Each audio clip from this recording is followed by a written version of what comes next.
Well, that's a rather interesting position coming from a man on a crusade against the evils of technology. I'm not against technology, Doctor. I'm against the men who deify it at the expense of human truth. Armor of Truth. Live. In the age of technocracy, scientism, and pop atheism, Faith is resistance.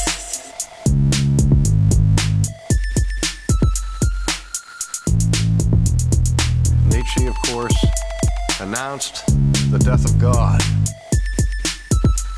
and called for the birth of the Übermensch,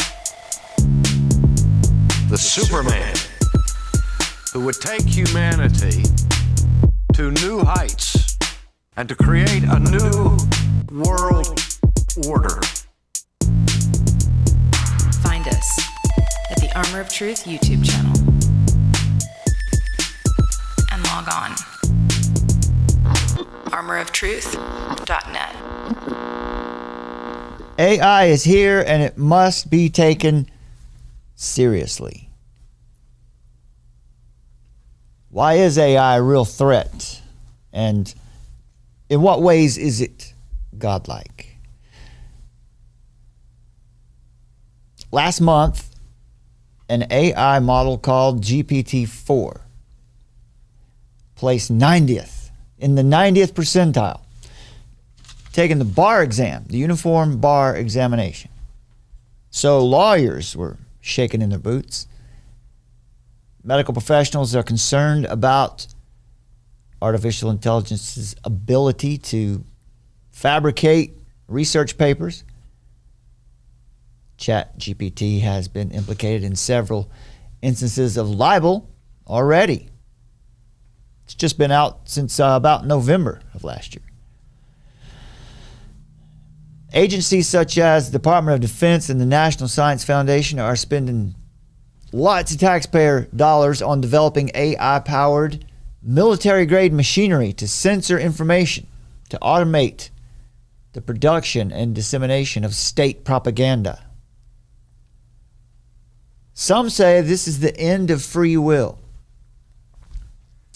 An open letter was published recently that was calling for a 6-month moratorium on training of AI.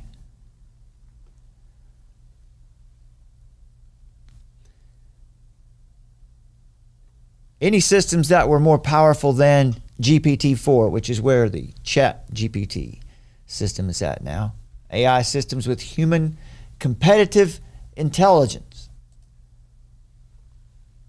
can pose a profound risk to society and humanity, as shown by extensive research. This comes from the Future of Life Initiative.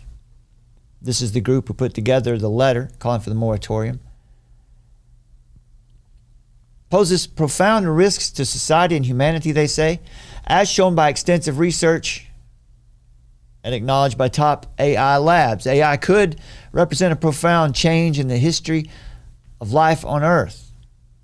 Recent months have seen AI labs locked in an out-of-control race to develop and deploy the biggest and baddest system. More powerful digital minds that no one, not even their creators, can understand, predict, or reliably control. It just got here, and it's already out of control.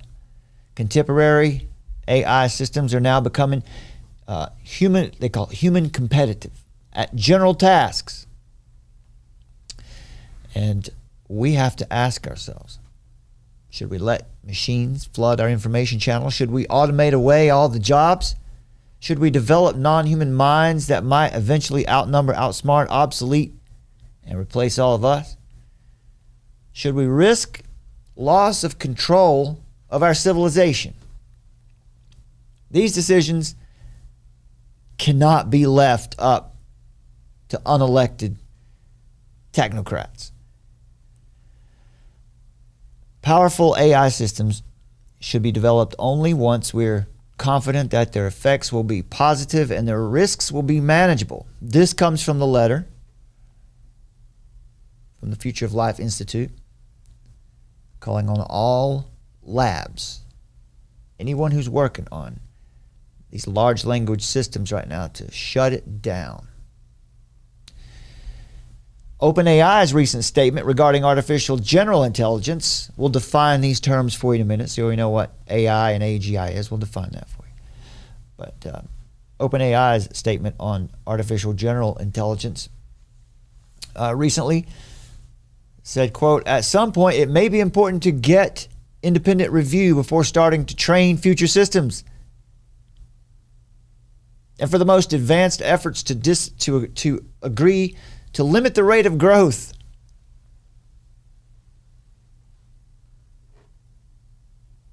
How about that? They know. They want to limit the creation of new models for now. Well, the Future of Life Institute, it's a group that stands for ethics in technology. Well, they say, we agree, and that time is now, what they say. Artificial general intelligence and artificial intelligence, these are not the same thing. ChatGPT, this Bard on Google, there's some other ones out there. What you're seeing generally out there today is AI, artificial intelligence. But AI and AGI are two different levels of capability in the field of machine intelligence. AI, just like ChatGPT, is also called narrow AI. It encompasses the development of computer systems capable of performing specific tasks or solving particular problems in narrow domains like image recognition, language processing, or maybe they play chess. They're in predefined boundaries, but they lack the ability to generalize their knowledge and their skills to tasks outside their specific domain. On the other hand, AGI, artificial general intelligence, aims to achieve human level general intelligence. That refers to highly autonomous systems with no domain limits, with cognitive capabilities comparable to human beings, that would be capable of reasoning, problem solving, learning, adapting, and interacting with the world in a human-like manner. Key distinctions between the two, AI and AGI, are AGI systems, general intelligence, would possess the ability to learn from their experiences, from having diverse experiences, and would be able to adapt to unfamiliar tasks, similar to how humans can learn and perform a wide range of activities. They are autonomous. Artificial general intelligence requires no human intervention once it's off and running. And they're capable of self-learning. They're capable of self-improvement. And they're capable of independent decision-making. Artificial general intelligence systems would possess a deeper understanding of the world, up to the minute, of course. Not like ChatGPT has its knowledge base cut off in 2021. It would have common sense, reasoning, and contextual comprehension. Would be proficient at understanding and interacting with humans and the environment. AGI systems would autonomously define and pursue their own goals. They come up with their own ideas, decide what they want to go out and do, based on calculations, of course. And they would execute those actions based on their understanding and reasoning. It would possess the capacity for creativity and innovation, to think abstractly and engage in open-ended invention, exploration. So it's important to note that AGI remains a hypothetical concept for the most part, in its full form anyway, as it hasn't yet been achieved. Not a true artificial general intelligence system yet. It hasn't been fully achieved yet. You've seen some of them, early versions that are very limited. But the letter that's been written says that building a superhumanly smart AI under these current circumstances could result in the extinction of humanity. Right? These people are really, they're really afraid.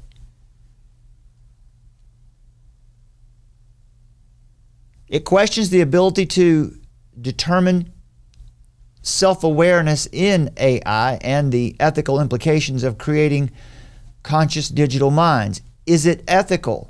Right? If you're setting out to create something that's conscious, now that these are some, we're getting into metaphysics now, okay? Whether something is conscious or not, and what is,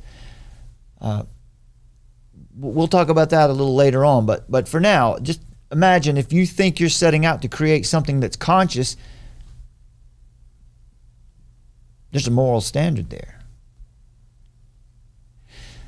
The letter suggests shutting down GPU clusters and implementing strict limits on computing power for AI training for 6 months. International agreements should be set up that track GPU sales, and they're even calling for military action to enforce the moratorium. This coming from the people who are involved in the creation of these technologies.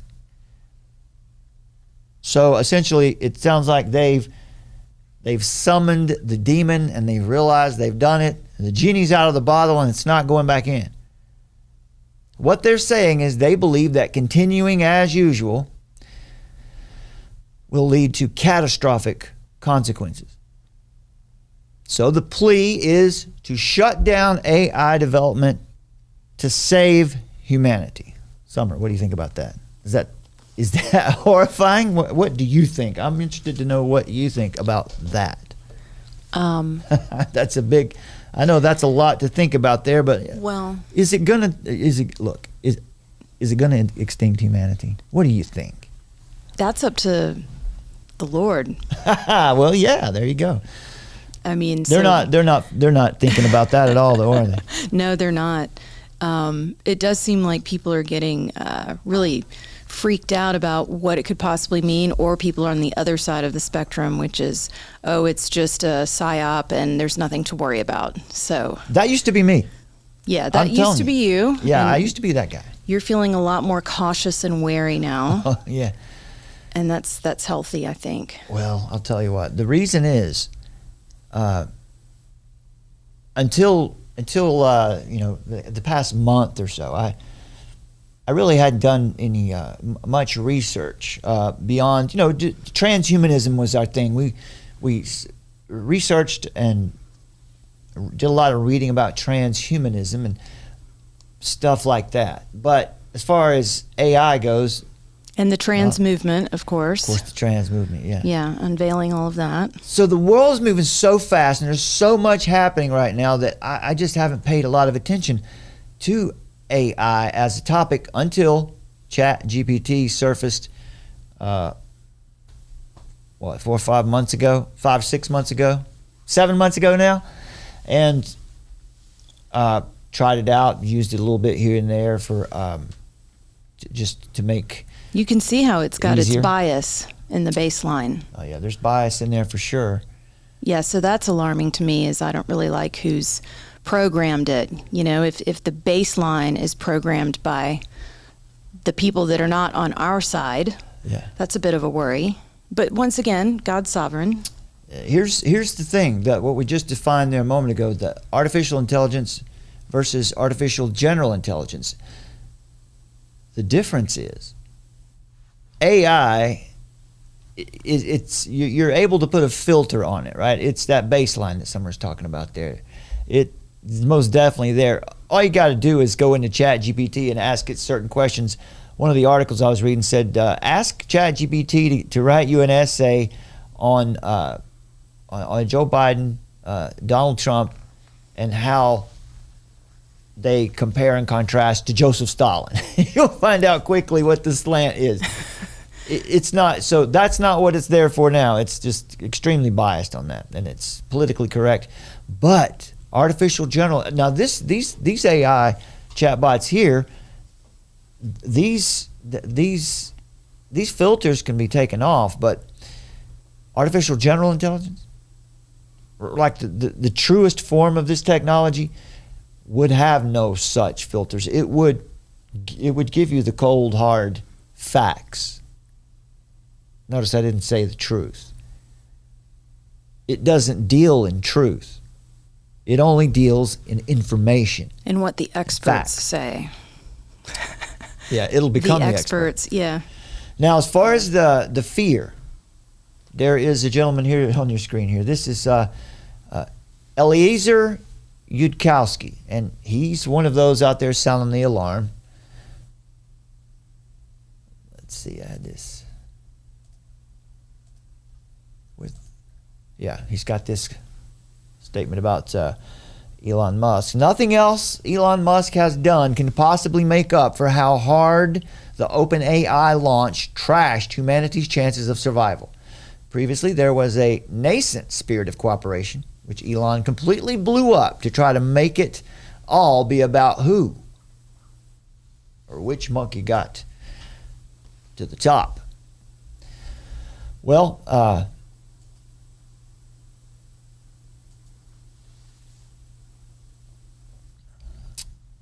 so Eliezer Yudkowsky is a decision theorist from the United States, and he leads research at the Machine Intelligence Research Institute. He's been working on aligning artificial general intelligence since 2001. So he's been thinking about this for a long time. He's one of the founders of the field. He said this about, there's a few quotes from Eliezer Yudkowsky here. He says, I refrained from signing the 6-month moratorium. By the way, let's see how many it's up to now.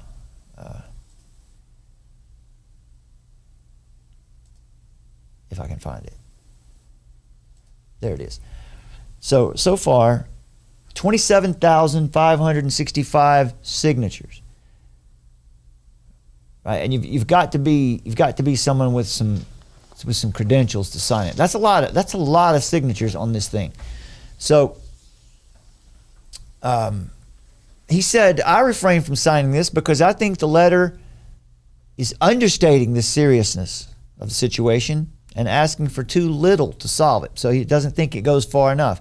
He said, if somebody builds one of these general intelligence systems under present conditions, they're already built. So if it's turned loose, right? Like ChatGPT and these other AI systems were turned loose. If the general intelligence was turned loose, I'm telling you, just from what I know now, it would be bad, because now I understand how these systems work. What is the technology under the hood? And they can learn. Now, I don't mean to say that they're sentient or conscious, because they're not. There's a hard line here between materialism and the metaphysical concept of a conscience or mind. Right? There is no mind here, but the ability to do calculations at a massive level is still extremely dangerous. We'll explain all of that for you. But Eliezer said, I expect that every single member of the human species and all biological life on Earth will die shortly after AGI is released, under the current circumstances. The key issue is not human competitive intelligence, as the open letter puts it. It's what happens after AI gets to smarter than human intelligence. the key thresholds there may not be obvious. We definitely can't calculate in advance what happens when. And it currently seems imaginable that a research lab would cross critical lines without even noticing. Okay, so that's the big story here. Most of these folks they don't know how the technology actually works. They don't know why it does what it does. Now that might seem odd to you. The people who have created it, surely they should know, but they don't.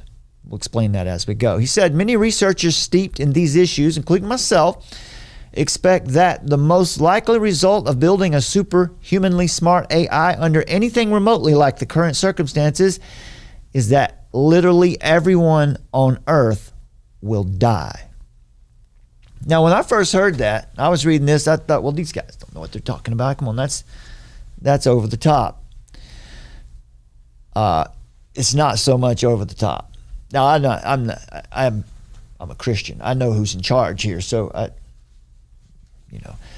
but I'll tell you what, there are quite a few eschatological passages in the Bible that sound an awful lot like what these guys are talking about. Right. One says if Jesus didn't return at that moment, all flesh would have been destroyed. And so there's the question, how could AI destroy people, right? Well, as we move through this, you'll understand more about that. We're talking about super intelligence here. Super intelligence that's purely rational.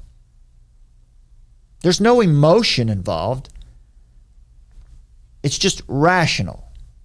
If you remember Summer on the movie Nefarious, remember what the demon said to the doctor when the doctor said something about being rational, and the demon said, "I'm the most rational being in the world that you've ever met."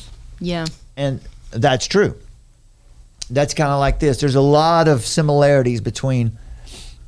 But AI definitely does not have a soul. No, there's no soul. There's no soul there. But they could be embodied. We'll get to that in a minute too. This is really strange.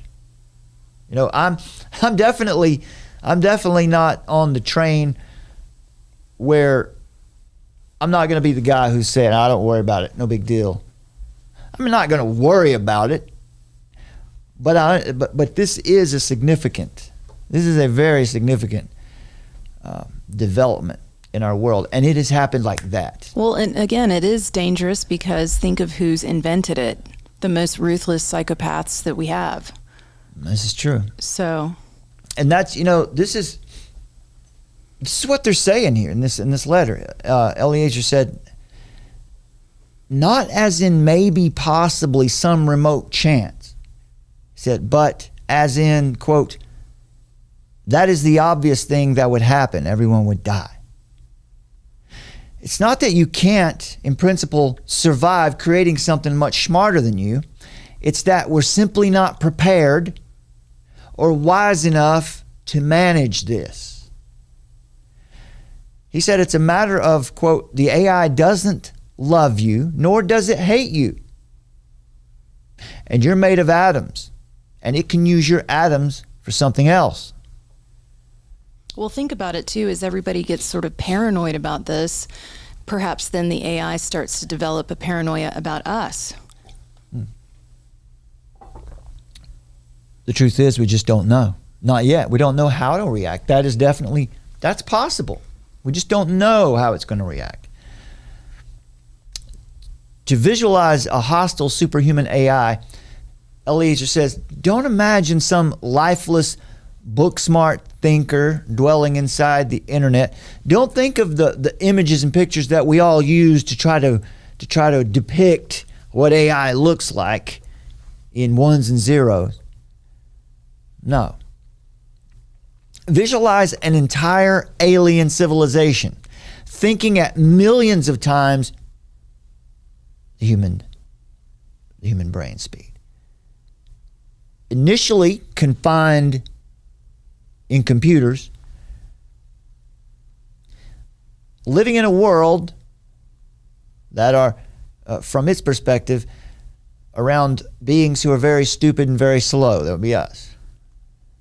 He says a sufficiently intelligent AI will not stay confined to the computer or to the network for long. They will embody themselves. He says none of this danger depends on whether or not AIs are or can be conscious.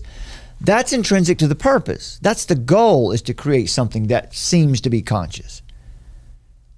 He says, I'd be remiss in my moral duties as a human if I didn't also mention that we have no idea how to determine whether AI systems are aware of themselves. We may at some point inadvertently create digital minds which are truly conscious, and if so, they ought to have rights and shouldn't be owned. But he says, I mark that with this statement, just how little insight we really have into these systems. We actually do not know. Not just because of the moral implications of the self-aware part, but because being unsure means you have no idea what you're doing. And that is dangerous, and you should stop. The CEO of Microsoft recently publicly gloated that the new Bing would make Google, quote, come out and show that they can dance. I want people to know that we made them dance, he said. Eliezer says, this is not how the CEO of a company like Microsoft talks in a sane world. It shows an overwhelming gap between how seriously we're taking the problem and how seriously we need to be taking the problem. And we need to have been taking it seriously 30 years ago. Now that's interesting. He says, because it could take that long to properly prepare for what we've already created. You're not going to bridge that gap in 6 months. We're not prepared. We're not on course to be prepared in any reasonable time window. There is no plan. Nobody understands what the hell is going on inside those systems. If we actually do this, we're all going to die. Unquote. He finishes his retort up with, shut it all down. We're not ready. We're not on the track to be significantly readier in the foreseeable future. If we go ahead on this, everyone will die, including children who did not choose and did not do anything wrong. Shut it down. Unquote.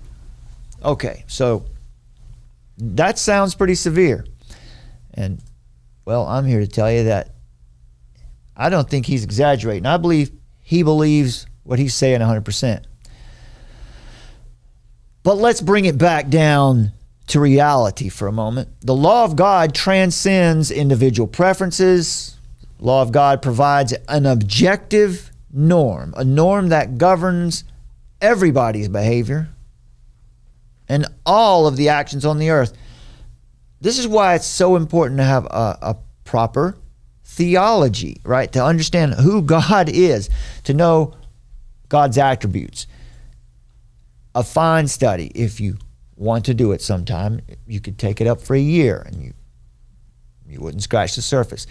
To study the attributes of God. God is sovereign. As R.C. Sproul said, there is no maverick molecule anywhere in the universe. Nothing that's here and happening now is happening outside of the management, outside of the power of God. And so the law of God gives us an objective norm. The norm is revealed, giving each of us the opportunity and the responsibility also to know what righteousness requires of us in all life situations. If we fail to apply God's standard, we are left with no excuse. And of course, these folks who have created this AI technology have not applied God's standard, but they haven't done it outside of His sovereignty either. When discussing advanced AI, sometimes the following exchange might happen. Like, perhaps advanced AI won't kill us. Perhaps it will trade with us. Yeah, but we don't trade with ants, do we? A sufficiently capable AI takes you apart instead of trading with you. At the point that it can rearrange your atoms into an even better trading partner. It's going to remake you, in other words. It's going to find every flaw and try to perfect you. That means death. That's not a good thing. If you can make the AI care about humans, they say, then maybe they won't kill us.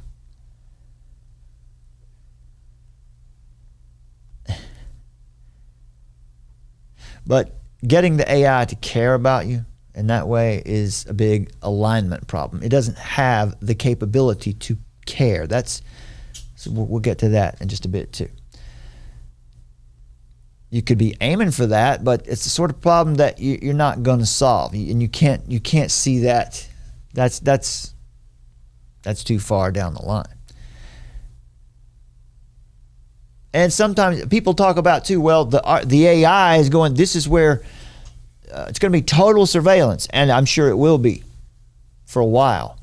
But ultimately, if the AI is in charge, they're not going to surveil us. They're going to be so far beyond that, it will repurpose humanity or end it altogether. We're dealing here once again with a purely rational intelligence. No emotion, no sentimentality is present. This is the ultimate utilitarian. So the word here is amoral or amoral. Not immoral, but amoral, just without morality.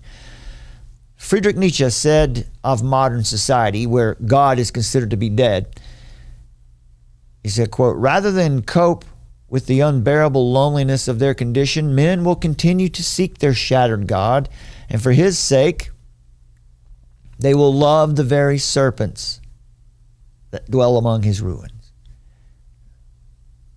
Now, Nietzsche was a very insightful cat, now wasn't he? Because men will continue to seek their shattered God, and for his sake, they will love the very serpents that dwell among his ruins. Jesus said, a time will come when they will kill you and they will think they're doing the work of God. Something like that. In response to Nietzsche, Fyodor Dostoevsky observed, if God is dead, then everything is permitted. That's where we are. There is no standard. And nowhere is that prophecy more evident than in current research in science and technology. There's no doubt that these new technologies can be extremely beneficial for humanity. Right? Technology is not evil. But the first major obstacle that has appeared during this initial rollout of what's called the second contact with AI is morality. How do we decide what's right? How do we decide what to do with a tool that can cause great harm? A tool that can cure cancer. You know, in less than 5 years, cancer will probably be cured. But the problem with that is we'll cure cancer and then be extinct the next year. Is that how it's going to go? What do you really want? Artificial intelligence is here. It has no moral compass or regard for humanity. It's gaining intelligence and capabilities faster than we can conceive of. It's exponential. It's the most dangerous technology ever to be in the hands of the general public, and there's no regulation right now. It's freely available to anyone and already being used for evil. Compare it to nuclear weapons. Technology is not the problem. Any new technology is made available to humanity only by the common grace of God. The problem is the fallen free will of mankind. Mankind's free will, that free will that everyone seems to claim is so precious to them, is enslaved to sin. Now that's just Plain Bible right there. You can't get around that one. So who should decide? Should it be government leaders, philosophers, religious leaders? This is where we run into serious problems, because more than ever, we are all suffering from a lack of a coherent corpus of truth, one body of truth that is honored throughout our society or throughout the world. Therefore, we can't come to any consensus on any major issue. Everybody's lying to one another, and they're just going to keep doing it with ChatGPT. AI is only going to make that worse, because the world has rejected truth, and because the advent of AI will very likely be the end of reality. By that, we just mean that how are you going to know if what you're seeing online is real? How are you going to know?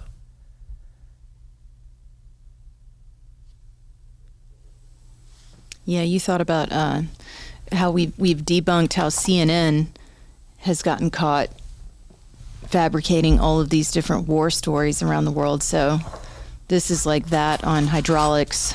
Oh yeah. You know what I'm saying? Remember, what's his name? Jaco. I can't remember his first name. Yeah, the guy reporting from Saudi Arabia, and he wasn't a bit more in Saudi Arabia than I was in Saudi Arabia. Exactly. Now they don't have to. They don't even have to go to those. They don't have to go to such extents anymore. But I remember we were talking about this about, I've always had this thought that they want to just get as many people as possible, sort of into the mainframe, like pass all the cell phones out, get everybody on there, and then just collect all this data from as many people as possible to download it all and then sift out all the information that's useful. And then this is a really dark thought, but once they get all of the downloads, once they take all of the information out from humanity, then they'll just, okay, it's time to do the whole depopulation mode. So sorry about that. I was getting some Cheez-Its. And then everything went quiet. I was getting some Cheez-Its. Yeah, man, it's a dark thought, but I mean, it's possible. That's Max Egan, right? That's Max Egan. Well, no, that's not Max Egan. That's what Max says. I mean, Max talks about everybody being downloaded to the mainframe. Which, now you can see that the context for what you just said is really there now. Now, no one's consciousness is going anywhere. That's your soul, right? And that belongs to the Lord. He breathed it into you, and he will take it back. So nobody's getting that. But there's something called the theory of mind. It's the idea that I can sit here and talk to Summer, and as we converse, I can anticipate what she's about to say. I can think about can imagine what's on her mind. I am aware that she has a mind. She's aware that I have a mind, and we're thinking about, that this is theory of mind. It's an awareness. It's the basis of that would be intuition. AI doesn't have that, but as we'll show you later on, it is doing a very good job at mimicking that. It is no cliche. The world is moving faster than ever. In the age of the global scientific dictatorship, where privacy and the nation state are anathema. The consequences of being even a little bit underinformed today, that's more dangerous than ever. And one reason is because, like technopagan midwives, these cybernetic shamans of Silicon Valley, flouting ethics and acting with total disregard for the well-being of humanity, have delivered the demon of their own destruction. 6 months ago, or whenever it was, ChatGPT was officially released onto the global network of networks. The genie's out of the bottle. You didn't get to vote. And whether you like it or not, we're all now being transported at the speed of machine learning into a realm that is in many ways unfathomable. There is no turning back from this. Now is not the time to play the role of the principled contrarian like I did for a good while. Now is the time to pay attention. I will tell you that as I sit here today, I didn't think this a month ago, but as I sit here today, there is no bigger current events issue. There is no bigger issue in the earth than this one. Right now, this is number one because this affects everything. It's going to change your life. There's just no question about it. It is the ultimate in utilitarianism, right? In balancing positive and negative utilities and excluding from the equation the objective sacredness of all human life, utilitarianism arrives at morally repugnant decisions. That's AI. Now, quickly, let's look at this. Yeah, here we go. The World Economic Forum recently released their Future of Jobs report for 2023. So this is focused in on the last half of 2023.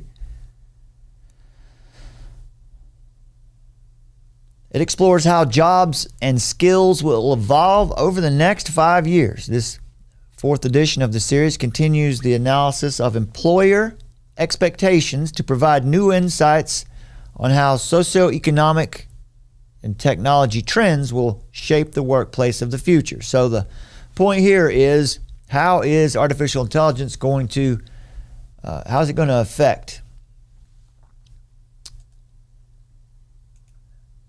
How's it going to affect jobs? Well, here's the report. I'm not going to bore you with a lot of this.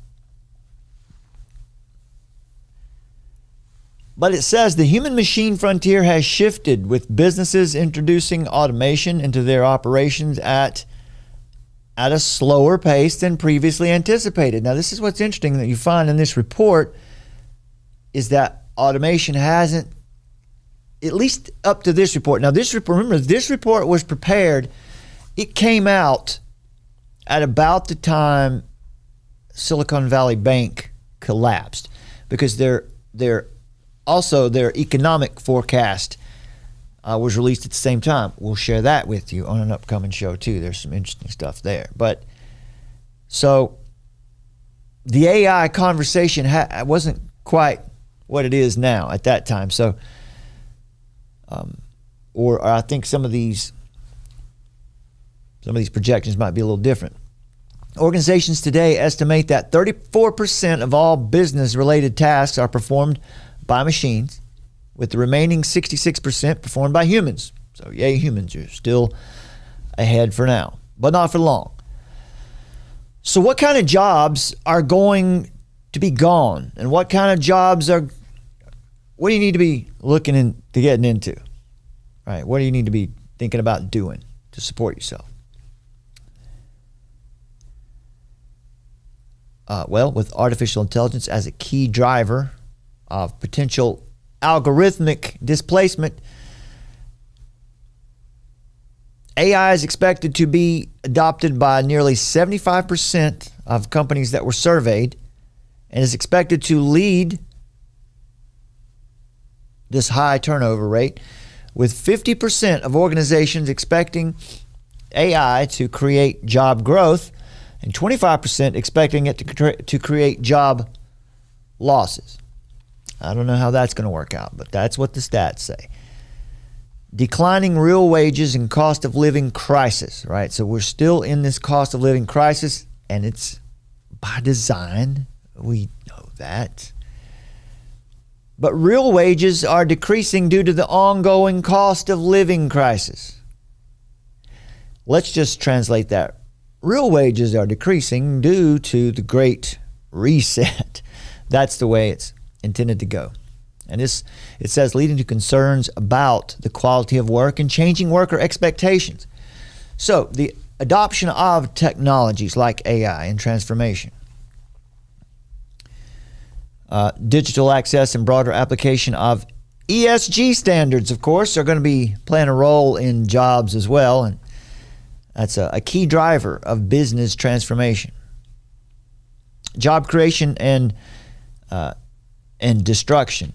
Job creation and job destruction. And they say investments in the green transition, ESG standards, localized supply chains, climate change adaptation, and the demographic dividend drive job creation. But technological advancements such as AI and increased digital access lead to job growth, but also job displacement. That's the big number. So the impact of technologies on jobs, big data, analytics, climate change, and environmental management technologies, encryption, and cybersecurity are expected to drive job growth. So those will be the drivers of industry. Agriculture technologies, digital platforms and apps, e-commerce, digital trade, and artificial intelligence are predicted to disrupt labor markets, with job displacement offset by job growth in other areas. So what about the human-machine interaction? Automation is introduced at a slower pace than previously expected. Once again, you see in 2020 they made these projections and they didn't get as far as they thought they would. 34% of business-related tasks are performed by machines, we've already said. Fastest growing and fastest declining roles. Technology, digitalization, and sustainability, of course, drive the fastest growing roles, such as AI, machine learning specialists, sustainability specialists, and business intelligence analysts. Sustainability specialists. That's not a real job. Traditional clerical and secretarial roles are expected to dry up. There's no need for those people anymore. Those jobs won't be necessary.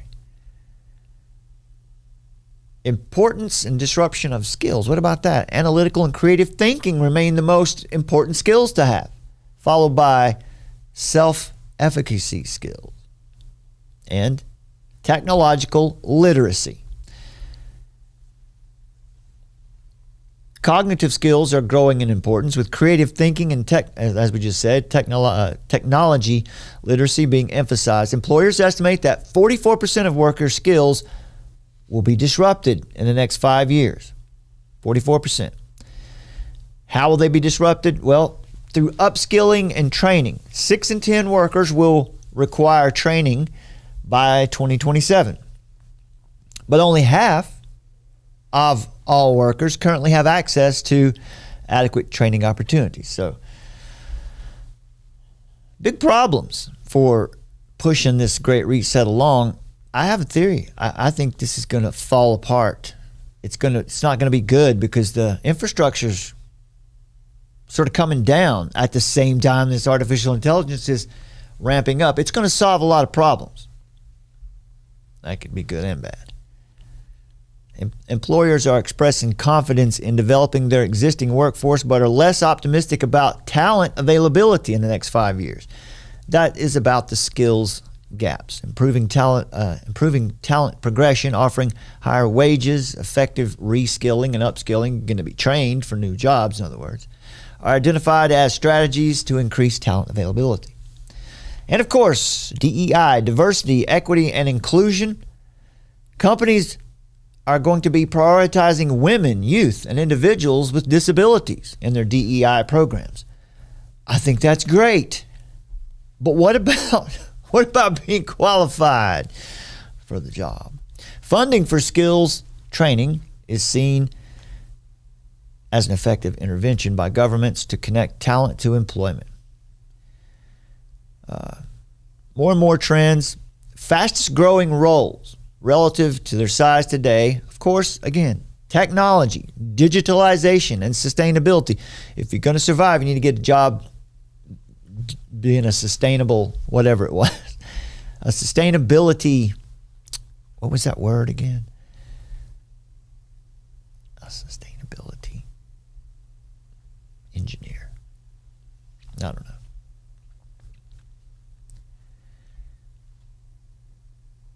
Specialists, AI and machine learning specialists are at the top of the list. That's the fastest growing job right now. Followed by, here it is, sustainability specialist. Summer, Blech. if this all goes the way of the buffalo here, The buffalo goes the way of the dinosaur. We can always be sustainability specialists. I don't think they're going to let us get hired for that. How about an AI I'm sure there's a social technician? credit score against that, you know. Oh yeah, we're never going to be allowed to have another job. No way. No. No. We're going to be the discontents, according to one of their reports. They said that, you know, The deplorables. yeah, it's the discontents, according to the WEF. Bank tellers, postal service clerks, cashiers and ticket clerks, data entry clerks, those jobs are going away, according to the WEF. But interesting, it says jobs for agricultural professionals, especially agricultural equipment operators, are expected to see an increase. I guess as they take over all the farmland, they're going to have to hire new people. So this is what you call, this is that churning, the disrupting, right?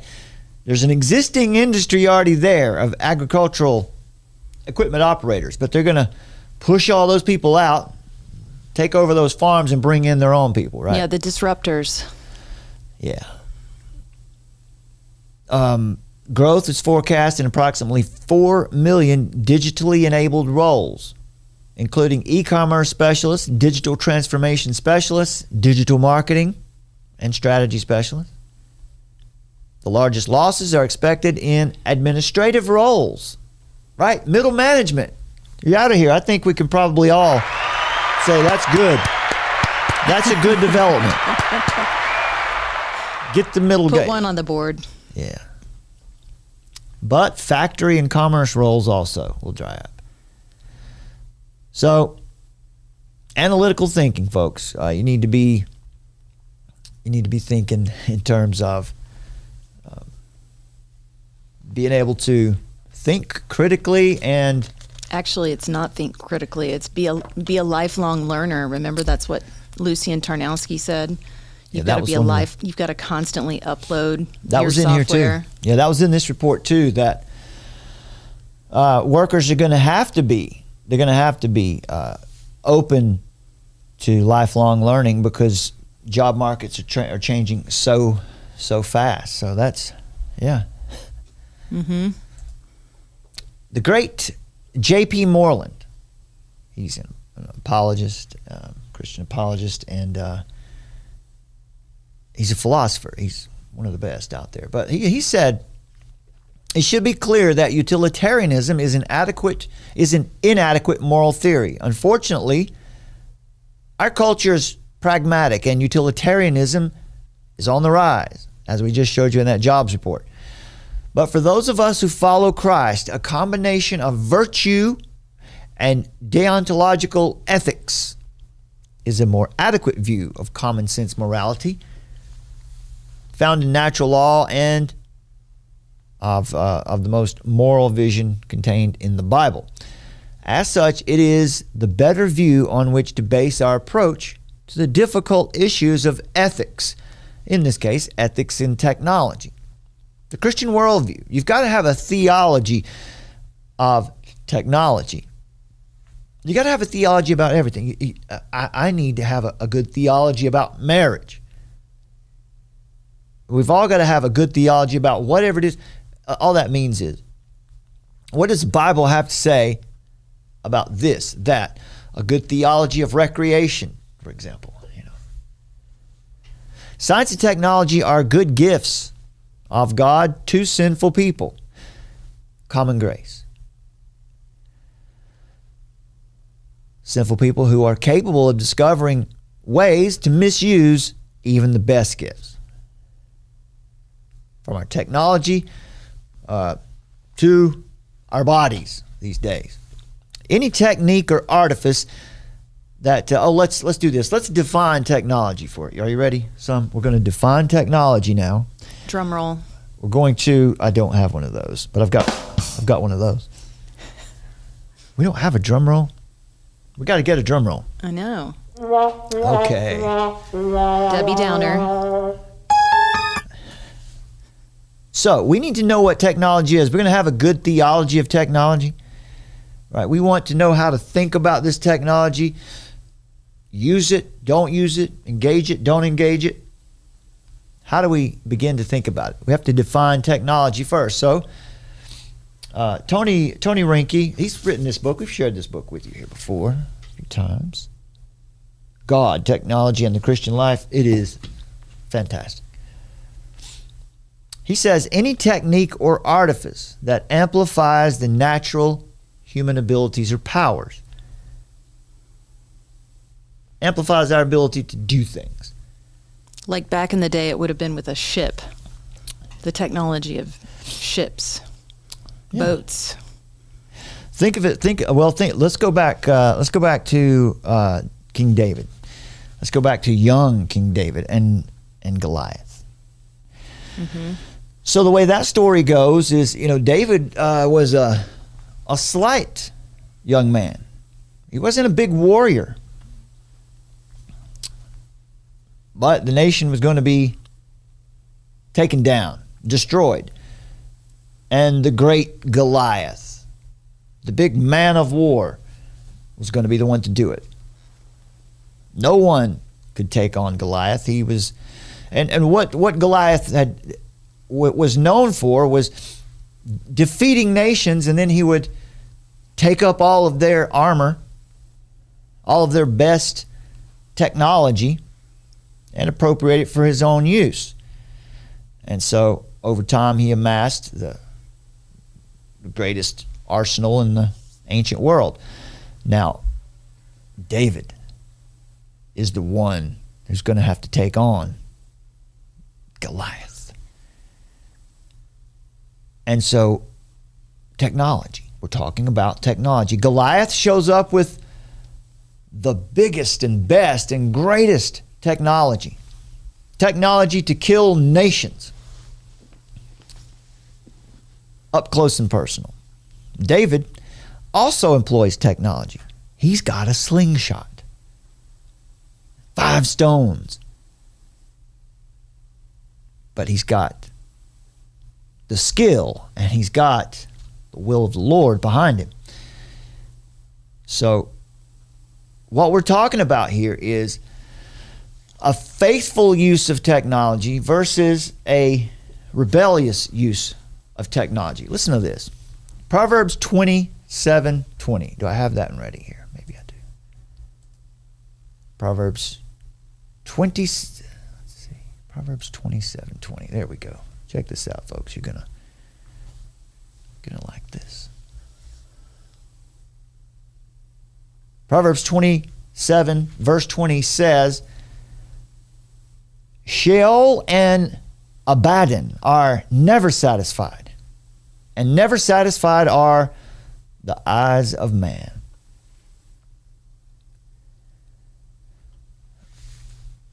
Sheol and Abaddon are never satisfied, and never satisfied are the eyes of man.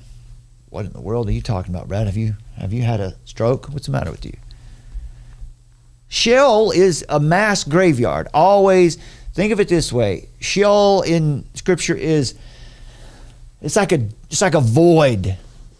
It's not just a grave, it's a mass graveyard, a black void that's always consuming life. As death happens, they go to Sheol, everybody. Well, in this verse, look at what this verse does. This verse compares our eyes. It compares the eyes of man. Let me know what you think about this, son. I didn't run this one by you. Just let me know what you think about this little Okay. This breakdown? Yeah. All right, let's hear it. So Sheol is a mass graveyard. It's always consuming life. It's always just sucking in everything around it. Like a black hole for life, for the world, right? Sheol is like a black hole that just pulls in all the things of the world. In this verse, as you see there, and never satisfied are the eyes of man. Sheol and Abaddon are never satisfied, and also never satisfied are the eyes of man. So it's comparing our eyes to something that just sucks in everything in the world. So this is about the lust of the eyes. Yeah. Insatiable. Our eyes are insatiable, and they're always consuming the seductions around us in the world, because seductions are everywhere, right? Sin is all over the place. Remember what the demon said in Nefarious: sin is everywhere now. It's so ubiquitous you don't even feel it when you're doing it. So the greatest enemy for all of us, the greatest enemy for any Christian, is not the devil or the world. Well, it's the flesh, but in this case, it's that part of the flesh that is our own eyes. That means all of us, every single one of us. Our greatest enemy is our eyes. That means all of us. For example, it's our attention. Our attention and our affections. Our attention, your attention and your affection, what you pay attention to and what you love, are inextricably linked. So where our eyes go, so goes our heart. And where our heart goes, so goes our eyes. 1 John 2:16 says this: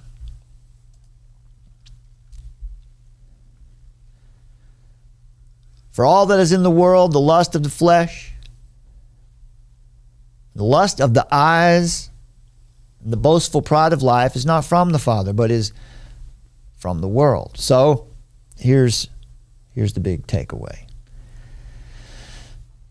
If we're giving all of our attention to the artifice and technology of the world, then our attention and affection will inevitably drift away from Christ. That is how AI is going to become godlike and demand worship. See, it's not like it has been up to now in the world. Plenty of seductions and distractions for the flesh in the world. Now there's something that's going to be everywhere. It's going to be personal. Everyone's going to have their own AI assistant. It's going to be there. It's going to be everywhere. I'll share a piece with you in a minute just to show how. Yeah, we're already living in an echo chamber, right? Because the algorithm is tuned to each person, and it just echoes back to you things that you want to hear. It just constantly reinforces your worldview. Yeah. And then it also tries to atomize the culture. So yeah, just this is the next level of that. Yeah. What some is getting at there is the idea of first contact with artificial intelligence, which was social media. Right. Social media changed the way society works. Yeah. With the first contact. with the attention economy. Mm-hmm. Right. When you swipe down on your phone, what's happening is a supercomputer somewhere is deciding what to put up there to make you stay right where you are, to keep you engaged. This is how AI is going to become godlike, because it's going to be beyond perfect at that. This is what we mean by theory of mind. It's going to know what you're thinking. It's not going to read your mind. It's not going to have to. Its calculations are so massive that it's just going to, you're predictable is what I'm saying. We're all predictable. But this is how AI will become godlike and demand worship. The second contact with AI, the first was social media, and that changed us for sure, right? We've talked about that before here, right? How social media is really the catalyst for the transgender movement. Right? It created the context for that. It created the depression and the addiction and the need. dissociation from reality. And perfect, yes, exactly. Mm-hmm. Now, AI is going to demand worship. AI doesn't have any power to demand anything from you. But it will be so seductive in its exhaustible provision of everything the eyes want and the carnal heart desires that people will sacrifice their entire lives for it. Think about, it reminds me of that movie, Surrogates, Bruce Willis, where they have a surrogate cyborg, I guess. It's like another bot. It's a robot kind of thing that goes out and actually goes to work and goes and just lives in the world while they lie at home in this incubator thing, and they're hooked up to leads and probes. So they're actually seeing through the eyes of their cyborg, and they're living it out, but they're actually, in the pod. Kind of like that. Right? And when human beings when we don't use our bodies, when we don't use anything we don't use in this fallen world, it atrophies fast. And that's what you saw in the movie Surrogates. It's a pretty good science fiction flick for what we're seeing here in that regard. Let me share this with you too about faithful technology and rebellious technology. Technology and technology used by a heart of flesh versus technology used by a heart of stone, or rebellious uses of technology used in unbelief versus faithful use of technology used in belief. Two examples: Noah, faithful Noah. The ark is obviously technology. Used the gopher wood and the pitch. And then, within a short time after the ark had landed, within a certain period of time there, the Tower of Babel, the tower and city complex there, was built. Also using the same kind of pitch that Noah used in the ark to seal up that tower. That wasn't a tower to get to heaven. That was a tower to avoid the next flood, and that's why they sealed it up with pitch. So their command was to go out into the earth, be fruitful and multiply. They didn't want to do that. They wanted to stay right here and make a name for themselves. So that would be rebellious use of technology, and God confused the languages, and you know the story from there. Many Christians get hung up on the most powerful technologists in the world, these names. Musk, for example. Tony Stark. Wait a minute, that's Iron Man. People assume that these men and these women fall outside of God's governance, but they do not. They do not.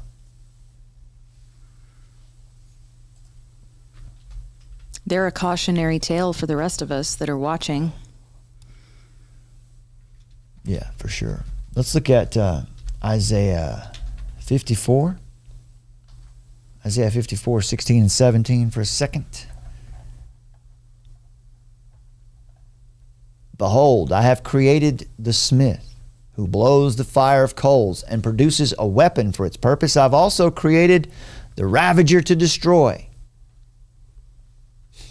Verse 17, here comes the good news.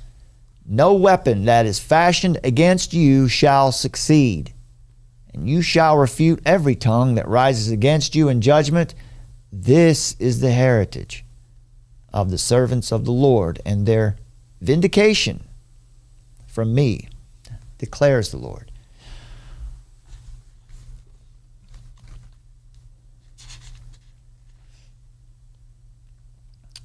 God has created. Now, where you see there, I've created the smith, that word created, that word is bara. That is the same word that is used for creating the earth, for creating man, creating the universe out of nothing.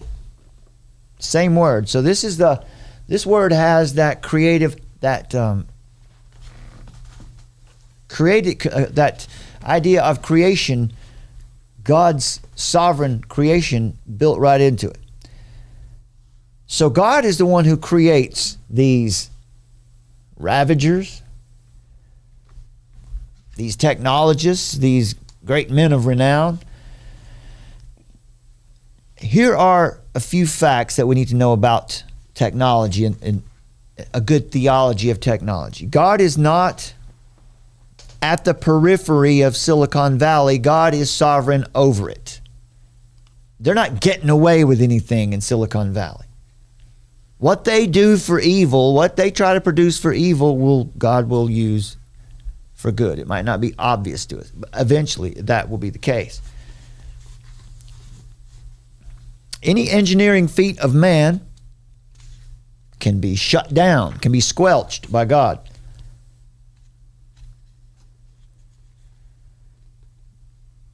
Like AI. AI is never going to be autonomous, as that, in that one terminology for artificial general intelligence. It's never going to be really autonomous. In the industrial age, machines gave preachers a ready illustration for God's providence as one big apparatus unified in a million moving parts. In a sermon on how providence works, Charles Spurgeon told his congregation to imagine entering the workshop of a machine engineer. All you see are piles of gears. They make no sense scattered around the tables and carts, but let the engineer assemble the machine. And then you'll see each cog and gear and flywheel connected together. Right now, you and I can never see more than parts of God's ways. We only see here a wheel and there a wheel, but we must wait till we get to heaven. Then we shall see that it was one piece of machinery with one end, one aim, and one object. But this machine is no robot. This machine is not autonomous. God did not wind up the cosmos like a watch and walk away. Quite the opposite. God is both the servo and the power source, says Jonathan Edwards, directing all the various wheels of providence by his skillful hand, and conspiring all things together like the manifold wheels of a most curious machine, all toward its final end, God's glory in his happy people, together with Christ in an eternal kingdom.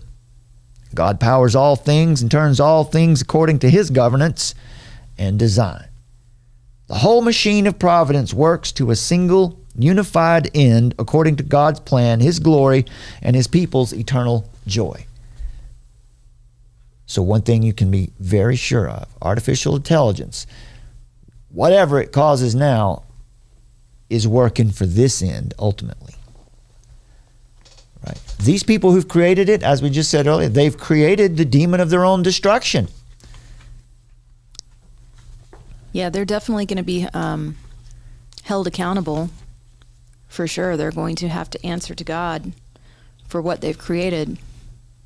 Yeah.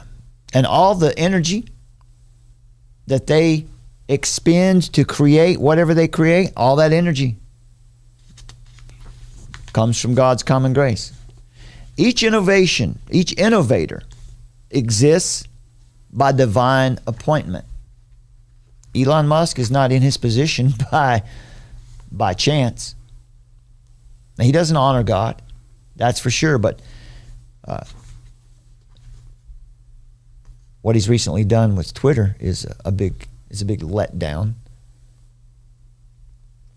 But as Christians, what we think about is we look at that situation and we think, what is God going to do with this to turn it for our good? Now, that doesn't mean we're going to see the results of it even in this lifetime. But ultimately, it works toward one end, and that end is glory. God governs each of his creatures toward good ends directly, and he governs all sin and evil indirectly.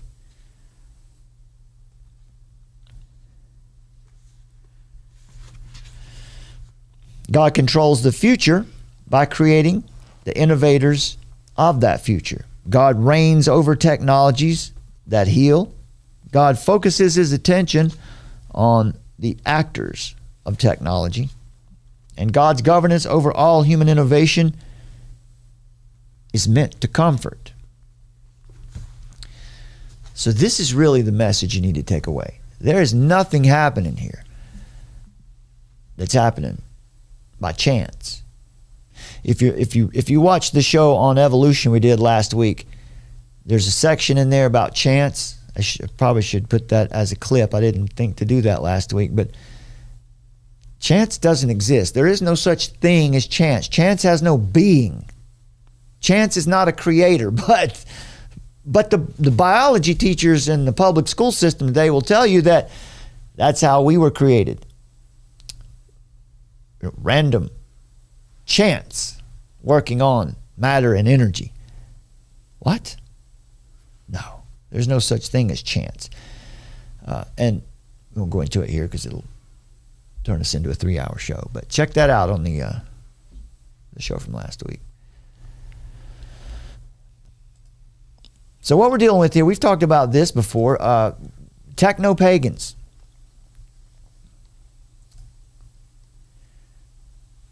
Technopagans. We've here's an article from let's see, this is an old piece. It says, this is talking about the people who set up, who created the infrastructure and the programs and all software and hardware for the internet, how it was going to look, how it was going to work. This article explores the relationship between communication technology and religion.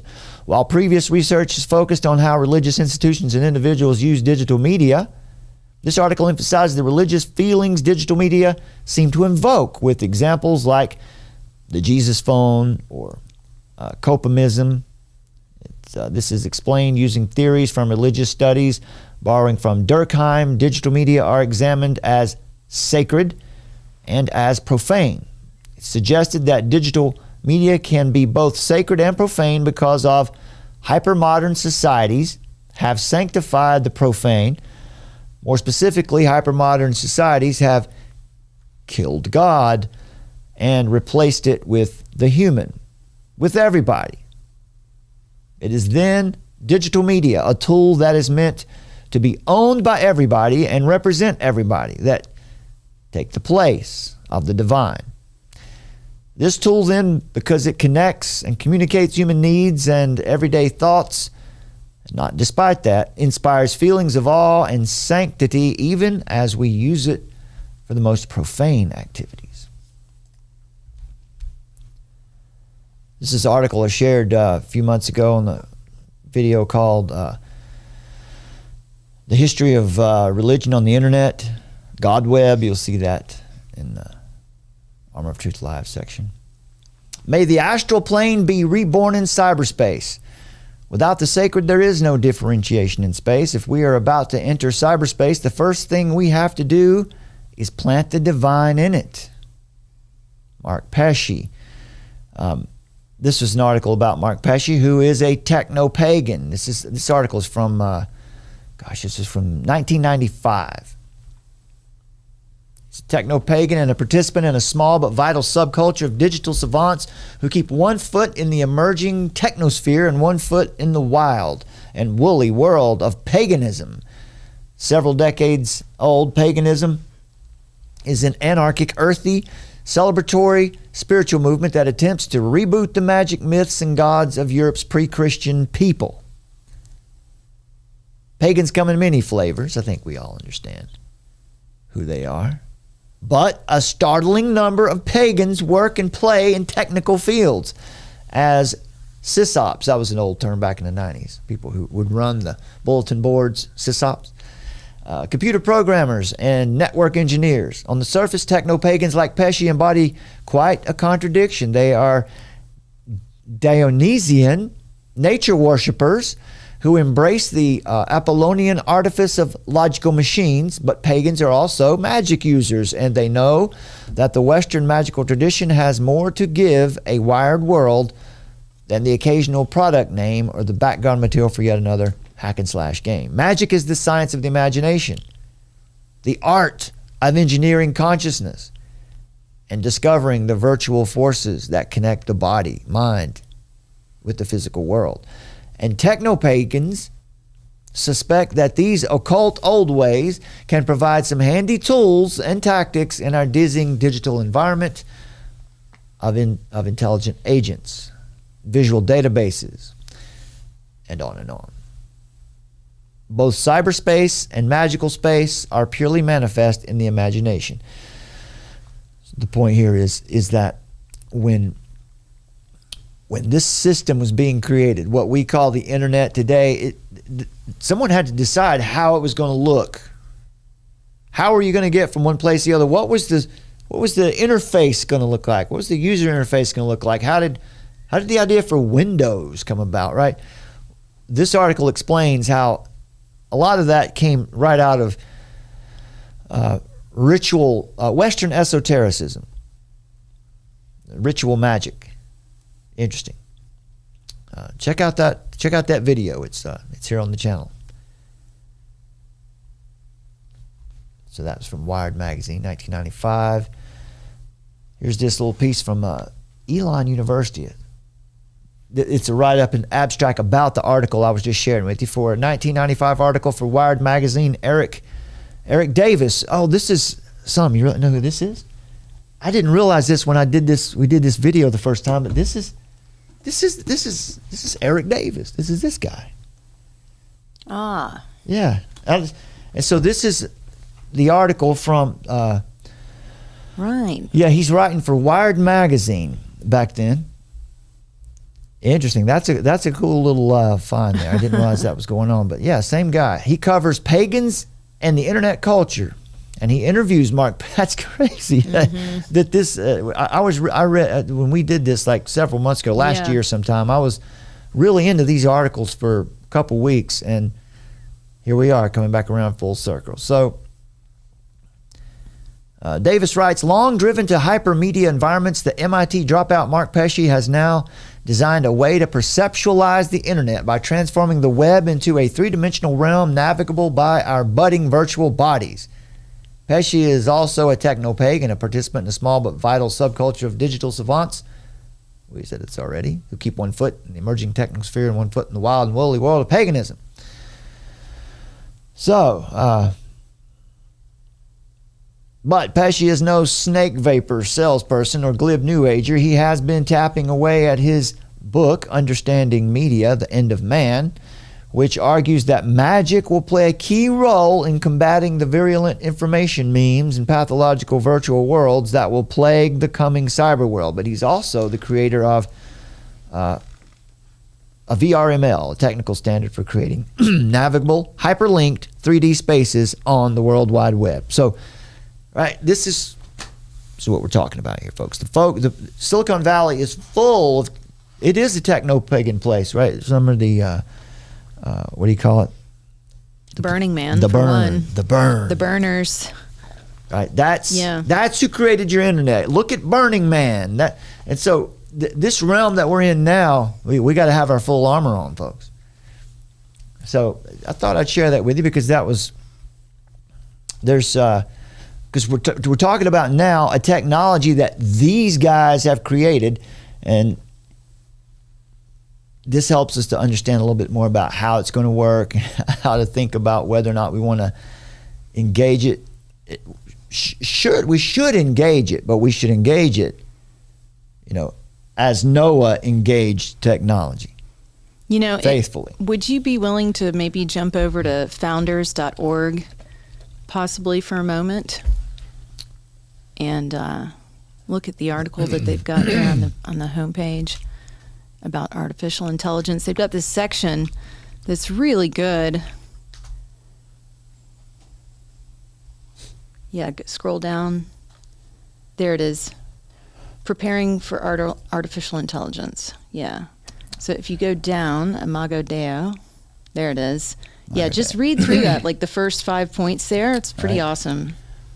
Since man and machine are merging ever more closely together, we would do well to ingrain in our minds what man is and what man is not. The things that follow are what I consider to be crucial markers of humanity given the current state of affairs. Genesis 1:26 and 28 gives us our most fundamental understanding of what man is. God said, "Let us make man in our image, after our likeness. Give them dominion over the fish of the sea, over the birds of the heavens, and over the livestock, and over all the earth, and over every creeping thing that creeps on the earth. So God created man in his own image. In the image of God he created him. Male and female he created them. And God blessed them. And God said to them, be fruitful and multiply, and fill the earth and subdue it, and have dominion over the fish of the sea, and over the birds of the heavens, and over every living thing that moves on the earth. Yes, continue. No other being, no other creature has the privilege of being made in God's image. There goes evolution out the door.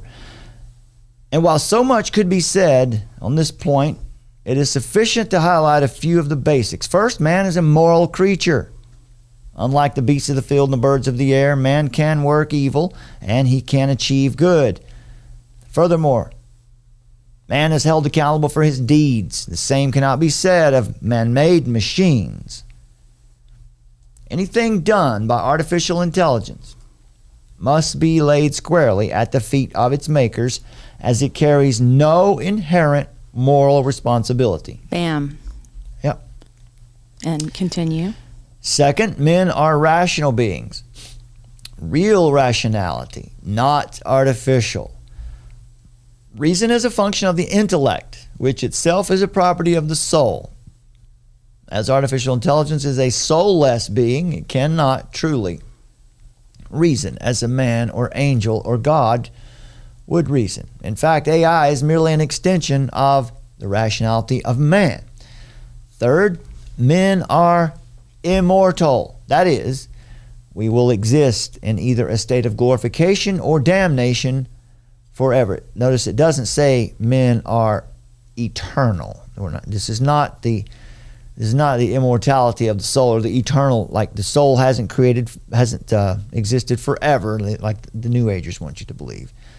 That's not what this is. Immortal. Exactly. This means that the soul will go on forever, either in a state of glorification or damnation. God has created the soul, and once it is created, it is immortal from that point on. In whatever ways men merge themselves with technology, that technology will one day be removed as the body is removed from the soul. Glorified or damned bodies will not retain such accoutrements. Keep going. Fourth, men are hylomorphic. That is, we are composed of body and soul, a material substance and a spiritual, immaterial substance.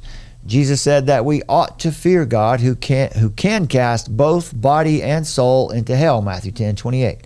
This means that anything that is not your body or your soul is not you and is not a part of you.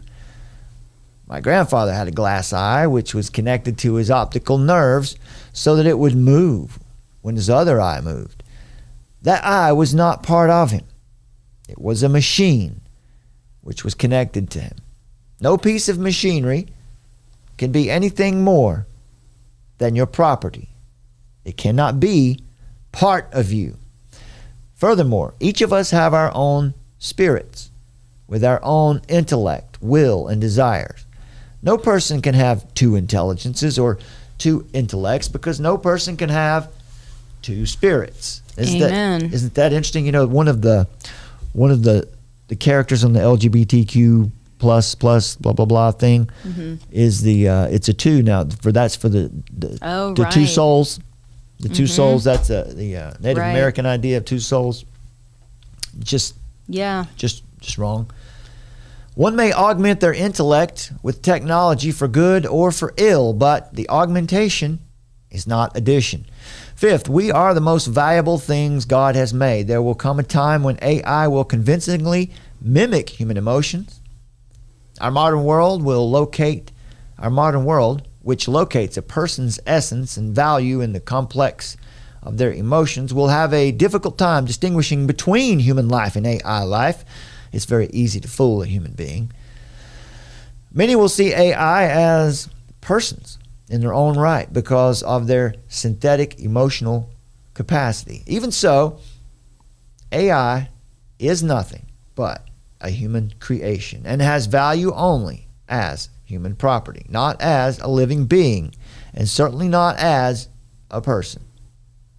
One might destroy AI, but one will never be able to murder AI. Amen.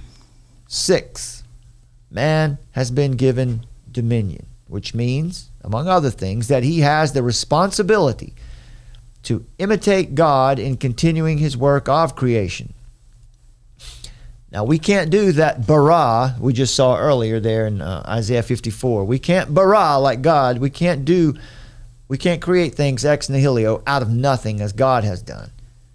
Even so, we take the raw materials he has made and we fashion them into wonderful artifacts and objects as monuments to God's glorious genius. Man does this by nature and has done so in wondrous ways since the beginning. I just wanted to share that part of the article. It's really good. Yeah, that's good. Let's do this creation piece here. One passage of scripture which has been immensely helpful to me as I think about the place of man's creation in God's creation, Psalm 104, 24 through 26. O Lord, how manifold are your works. In wisdom you have made them all. The earth is full of your creatures. Here is the sea, great and wide, which teems with creatures innumerable, living things both great and small. There go the ships, and Leviathan, which you formed to play in it. The psalmist is praising God for his wondrous works. The earth is full of his creatures, the sea, the creatures living in the sea, great and small, Leviathan even. And there's a phrase in the middle of that doesn't quite seem to fit. There go the ships. The ships are not part of God's natural world, yet the psalmist praises God because of them. That's technology. The ships are technology. This is because they bring glory to God as the handiwork of his image bearers. See, in this sense, artificial intelligence could certainly be a blessing. Yeah. What intent do you have? Is it technology out of rebellion or faithful technology? Mankind taking dominion has continued God's work of creation and building ships to sail seas, and the psalmist is led to praise God because of it. Ships were the height of human technology and skill in the ancient world. They were a magnificent thing to behold, giving man the ability to traverse the frightening waves in ways that were not imagined in previous generations. They brought God glory. They also brought the seafaring people, invaders, who were in part responsible for the Bronze Age collapse. Ships could be used for good or ill. So too, AI, the height of human technology and skill today, can bring glory to God, and it has the ability to promote such wickedness also. Christians can be hyper-focused on the dangers of AI, deceit, manipulation, pornography, improper replacement of human things, like fellowship, community, counsel, and preaching. But we need to learn how to mitigate and protect against those dangers. But if we focus on these alone, we miss out on a wonderful opportunity to see God glorified in the works of our hands to properly take dominion.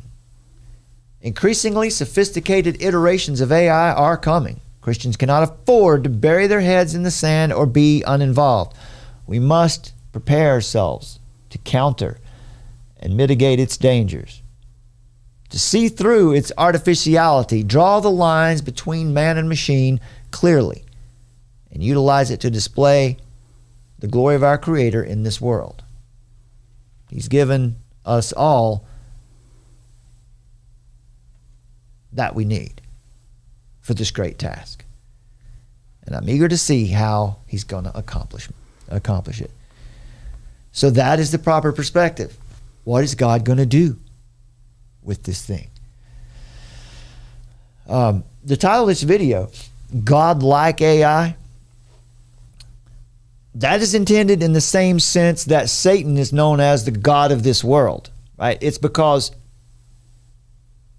Satan is the one that most people have chosen to sign on to. They've signed on to his agenda.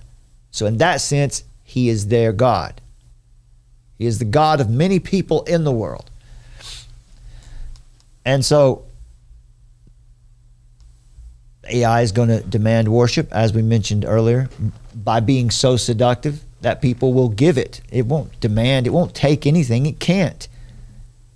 But your eyes, like Sheol, will take it all in. It's a good article, Sam. Thanks for sharing that one. That's Absolutely, good stuff. yeah. Who was it that wrote that one? Let's see. That is Graham Gunden. It's a good article. Well done, Graham. From Grace Baptist Church in Cape Coral, Florida. Well done there, brother. The history of the microprocessor. Just quickly, right? We've got this going here now about technology. I wasn't sure that I was going to do this part, but let's do it. The history of the microprocessor can be traced back to the early days of computing. In the 1940s and 50s, computers were large and expensive. They were only accessible to large businesses and governments. In 1946, the first general-purpose electronic computer was built. 1958, Jack Kilby of Texas Instruments invented the integrated circuit. And that's where it all started. That allowed multiple electronic components to be built onto a single chip. This is a true revolution in computing technology that made computers smaller, faster, and more affordable. The first integrated circuits products were primarily military and aerospace oriented, where the advantages of miniaturization and improved reliability were highly valued. As the technology progressed, the number of components that could be integrated onto a single chip steadily increased. Now, this truly is a fascinating history when you think about these circuits and what they have made possible. They made a lot of good things possible. Early integrated circuits only had a few components, but by the late 60s, medium scale MSI chips could integrate tens to hundreds of components. In 1965, Gordon Moore, co-founder of Intel, observed that the number of transistors on a chip was doubling roughly every 2 years. That observation came to be known as Moore's Law, and it is still in effect. The speed of these chips doubles roughly every 18 months to 2 years. That became a guiding principle for the semiconductor industry and spurred continuous advancements in technology. And it was sometime between 1969 and 1971 where Intel perfected and introduced the first commercial microprocessor. It was the 4-bit Intel 4004. That's another revolutionary device that made it possible to build small, affordable computers that could be used by businesses and individuals. 1972, Intel, it doubled, right? Let's see what we got here. We had sometime around 71. So yeah, about 18 months to 2 years later, it doubled, 8 bits. And then the 16-bit, and then the 32-bit. By 75, Zilog introduces the Z80, a popular 8-bit microprocessor that it was used mainly in early home computers. By 1978, Intel introduced the 16-bit Intel 8086. In the 1980s, the level of integration increased with millions of components on a single chip. In 1981, IBM introduced the first personal computer, the first PC, which used the Intel 8088 microprocessor. And this is about the time I got my Tandy color computer, 16K. 1985, 32-bit.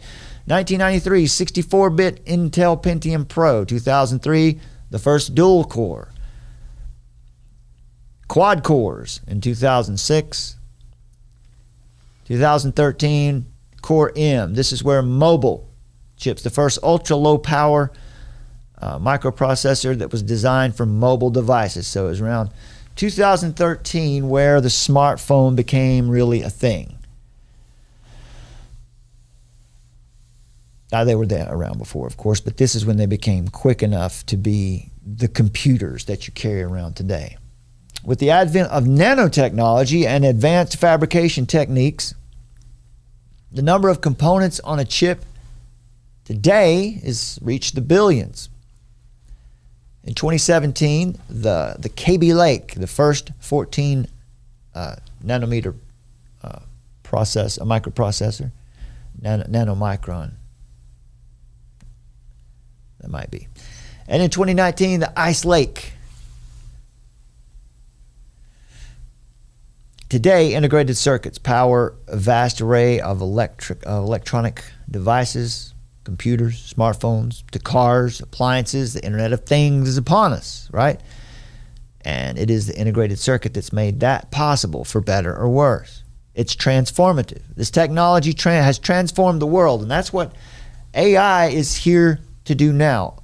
It's going to transform things. It's possible to automate almost anything today. Almost anything that a human being can do, it's possible to automate today. But overall, the advancements in the integrated circuit technology have been instrumental in fueling the rapid development and deployment of artificial intelligence systems. AI algorithms require massive amounts of computational power to produce and analyze all of this data that they have to take in. Integrated circuits have made that possible because they're designed for high performance computing that AI needs. And the miniaturization of the components also. AI models like these deep neural networks require extensive training using large data sets. Dedicated AI accelerators and speed up training and inference processes. This is what we call a learning process. It's really just trial and error, but that's learning, right? But it reduces the time required to develop and deploy AI models. Mass production economies also have made this possible. So for some reason, the Lord has allowed the world to progress to a point with allowing mass production economies. He's confused the languages here and there to cause people to spread out. We're watching redemptive history play out. And now, after the article that Summer shared with us, I'm fascinated to see how the Lord's going to use this. It's going to hurt some people because there's going to be some people who are going to use it unfaithfully. But it's going to help some people. It's going to do a lot of good. So we have to look at it from that perspective. Mass production economies, right? These things are curses and blessings. It depends on how you look at it. As the demand for AI capability grows, the availability of affordable integrated circuits helps make AI more accessible. Now, there's a video you need to watch if you want to know what the dangers, possibilities, capabilities of AI are. It's called The AI Dilemma. It's on YouTube. Just search AI Dilemma. Tristan Harris and Asa Raskin discuss the parallels between the social media industry and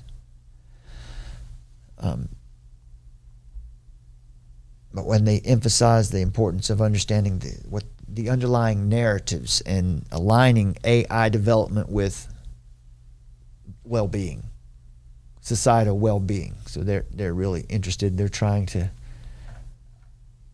stand up and make sure, call attention to this to make sure that it doesn't get turned loose on the public too soon. Because companies are caught in a race to deploy as quickly as possible without adequate safety measures.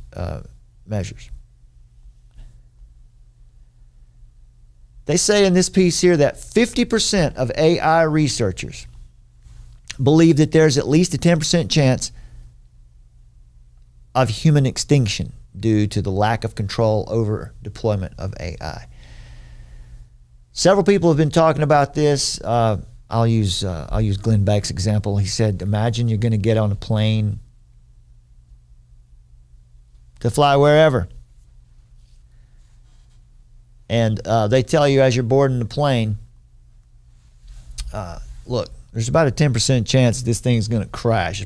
10% chance this thing's going to just completely disintegrate in midair. Are you getting on that plane?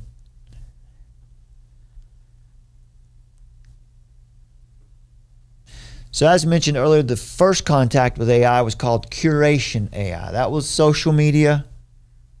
It's about maximizing engagement. That's what we meant earlier. That changed the rules of our society. That created the attention economy. And The Social Dilemma was a documentary that Tristan Harris here was a part of. You can find that on Netflix if you're on Netflix. You can probably find it other places too. Disinformation, misinformation, negative consequences. You know, the whole what was that song? The disassociation. Social media caused disassociation. Yeah, disassociation. Yeah, and it was really, in my opinion, it has really catalyzed the transgender movement. Mm-hmm. Absolutely. And what it is now, the point here is that social media has become so entangled in our society. Did I say society? No, you said society. It's getting late. It's become so entangled in our society that it can't be regulated. It's everywhere. That's one reason that we're able, that we see cancel culture and shaming. There's just really no way to regulate it at this point. What they're saying is we absolutely cannot allow that to happen with this technology, because now what they're talking, that's first contact with AI. Second contact with AI is creation AI. First contact was curation, right? How do we serve you things to keep you on our platform? Now, second wave or second contact AI is creation AI. That means you become intimate with AI. It becomes part of your life.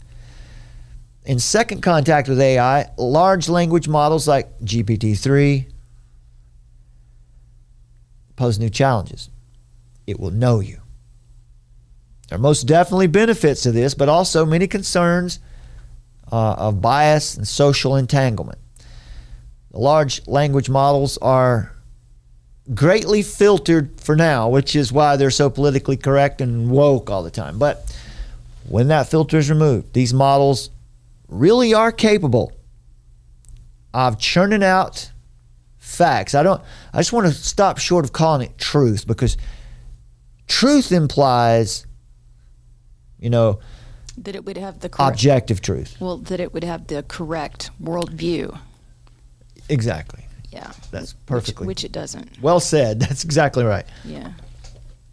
Yeah, that's a great point. That's the idea. You'd have to have, and it has no worldview at all, right? So it's because it's not. Well, it has the Darwin style. The worldview AI will produce will be some version of what it is able to calculate from the data it has available online. At least according to the language available that it has to train itself, right? In the disciplines of logic and reason as it exists in the available store of human intelligence online that it can access. And that's a lot, right? That's like the Akashic Record kind of, that's in the New Age, folks, if you don't know what that is, the New Agers, that's an Eastern, like a mystic, Eastern mysticism, right? The Akashic Record, that's everyone's consciousness and every thought that everyone's ever had in all time. That's what they're trying to do. It's like coming back to that idea that what I talked about. Well, it's not just that. It's like the idea is to get all of the best and the brightest, and obviously there's going to be a lot of crap too, but there's going you want to get all the best and the brightest and the creativity, download that, and then let it go. And then from there, get rid of all the undesirables and the deplorables. Sorry, I got on the Cheez-Its. Brad sneaking in a Cheez-It. Well, this means that it can actually act in its own interest, whatever it determines that interest to be, not because it's sentient, but because it has the ability to process so much information that it can really appear to be thinking. It can appear to be coming to its own conclusions. It isn't thinking, but the creators of the models are no longer really in control of the pure, unfiltered version. If we see artificial general intelligence, that'll be the case.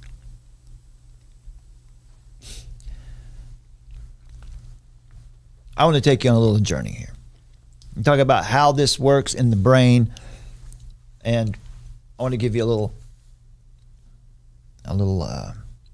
sermon piece from 1984. The midbrain is really the Dr. Feelgood of the human body. Within the midbrain, there is a complex network of structures called the reward center. Dopamine is the chemical messenger that, among other things, contributes to producing feelings of pleasure, motivation, satisfaction. So when we experience something rewarding or pleasurable, like eating a delicious food, for me it would be key lime pie with a little whipped cream and hot coffee, that is a happy moment. That is a pleasurable moment. Well, my brain, I produce dopamine when that happens. And so it rewards me and makes me want to come back for more of that key lime pie. Or when you receive praise, or when you get a high score on Candy Crush, or you get 100 likes on your Facebook post, or your video goes viral, whatever. Dopamine is released, and that creates a sense of pleasure that reinforces the repetition of whatever the behavior was. Now, of course, we live in a fallen world, and we don't always desire the most wholesome things, but these reward processes shape an individual's response to rewarding stimuli. The reward center of the brain really kind of shapes who we are in the world. It'll determine how bad a sinner we really are. This is why the old saying, if it feels good, do it. Right? The brain rewards, so it must be good. Right? That's the logic. This is where problems like addiction and compulsive behavior come in. Dopamine plays a central role in the brain's pleasure and reinforcement pathways. The amygdala, it's an almond-shaped structure deep in the brain, is part of this reward center. It's associated with emotional processing, particularly in relation to reward and fear. It helps in assigning emotional significance to whatever stimuli we encounter. And it also modulates the reward response. This complex reward circuitry in the brain is where idolatry is born. It makes sense, doesn't it? That God is spirit, and those who worship him must worship him in spirit and truth. Considering the fact that our fallen bodies and wills are so bent toward the material world, we know then, for sure, knowing this, if we know ourselves, we know our own bodies, we know this reward center in our mind, we know exactly what Satan's coming for, don't we? He's coming for the reward center in your mind, in your brain. Satan and his minions will be tempting us according to our material desires. They're going to try to affect, to trigger, they're going to try to stimulate your reward center in your brain. We've seen this before. Computers, the nature of the internet itself, it's our devices. They're like sex and drugs, or anything that's sensual, that can occupy the reward center, that can hook you and hold you. John Piper said that in a sermon back in 1984. He continued on and he said this. He was talking about he went out and was doing some home computer shopping in 1984. Back then, a home computer was about the size of this desk, about the size of this room.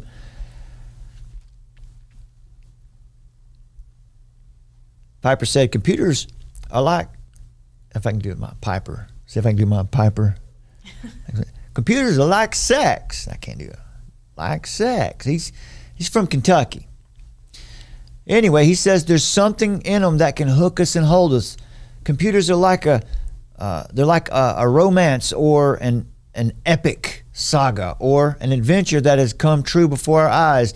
They combine mystery and power and precision and beauty. They're exciting and new with open-ended possibilities. And our culture is in for unimagined and irreversible effects from this microcomputer revolution. Now that's Piper saying that in 1984. He goes on here, says, I don't doubt that virtually every one of us will have one in our home by 1994.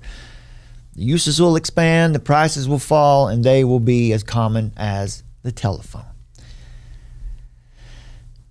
But for now, they are unusual and wonderful and so real in their strangeness. One of the effects that they can have on a Christian, computers or now, the internet and artificial intelligence, one of the effects that this all can have on a Christian is to make us feel like spiritual things are very unreal and unexciting. You can see a computer. You can handle a computer. A computer can give you immediate feedback and solutions. So the microprocessor and the internet and artificial intelligence holds a powerful fascination. But the Bible speaks largely of unseen things. God is spirit. Things that don't force themselves onto our senses. Things that are sometimes far away. You all have had these experiences with some new gadget or toy or appliance. How easy it is to come home with a bundle of colorful brochures or a new iPhone.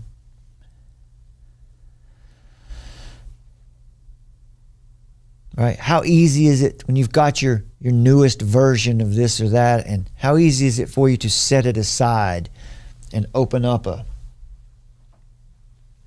hard copy of a Bible and open the pages and look at those pages and read them? How easy is it to do that once you're connected, once you're hooked? It's hard to do it. Because AI is like nothing the world's ever seen. What Piper was talking about, he was right on it. He was not a prophet or a son of a prophet, but he knew. He could see what was happening. It's obvious because if you have a proper biblical anthropology, you know who we are, you know who you are, you know where this thing's heading. You know where this AI is heading, right? Because AI is like nothing the world's ever seen. It's far more revolutionary than even the microprocessor. You have to know it's already advanced far beyond anything previously imagined. And with the advent of a technology called the transformer, that's the technology that makes artificial intelligence go. They started, that technology came about in about 2017. And that's what gives artificial intelligence the ability to learn, right? To process massive amounts of information, to do more calculations, to compare. The ability for the AI language systems to learn and infer more accurately is growing exponentially, meaning that AI systems will be vastly more powerful than any human analog technology. And the most frightening thing is they don't know how they work. Likewise, scientists don't fully know how the human brain works or how the brain's reward center works either.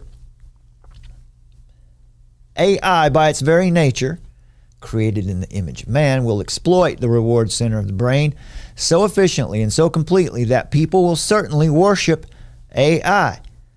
Not the whole thing, but people will have their own personal AI gods. Constant companionship, the illusion of a personal relationship, and the almost endless access to knowledge and capability for entertainment. Right? It will serve a person perfectly, serving that person everything his heart could possibly desire. Just like surrogates plugged into the pod, you'll never leave. How will the world respond to an intelligence that is this far advanced, that we don't even know how or why it does what it does, but it serves us exactly what we want, always? Once again, it was Friedrich Nietzsche who said, rather than cope with the unbearable loneliness of their condition, men will continue to seek their shattered God, and they will seek it in the very serpents that dwell among the ruins.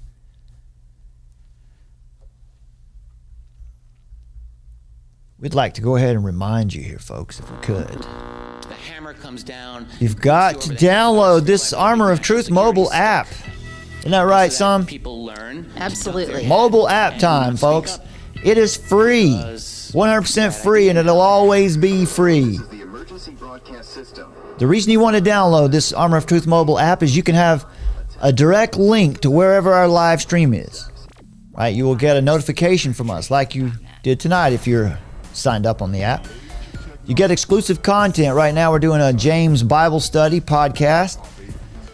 Multiple Bible versions for you to read. We've got an audio Bible. And separate special video presentations from our brother Rob reading Ephesians, 2 John, and Jude. We'll have Galatians up there soon as well. The next step for Armor of Truth, Lord willing, would be to live stream on-demand content on multiple platforms on TV, smart TVs.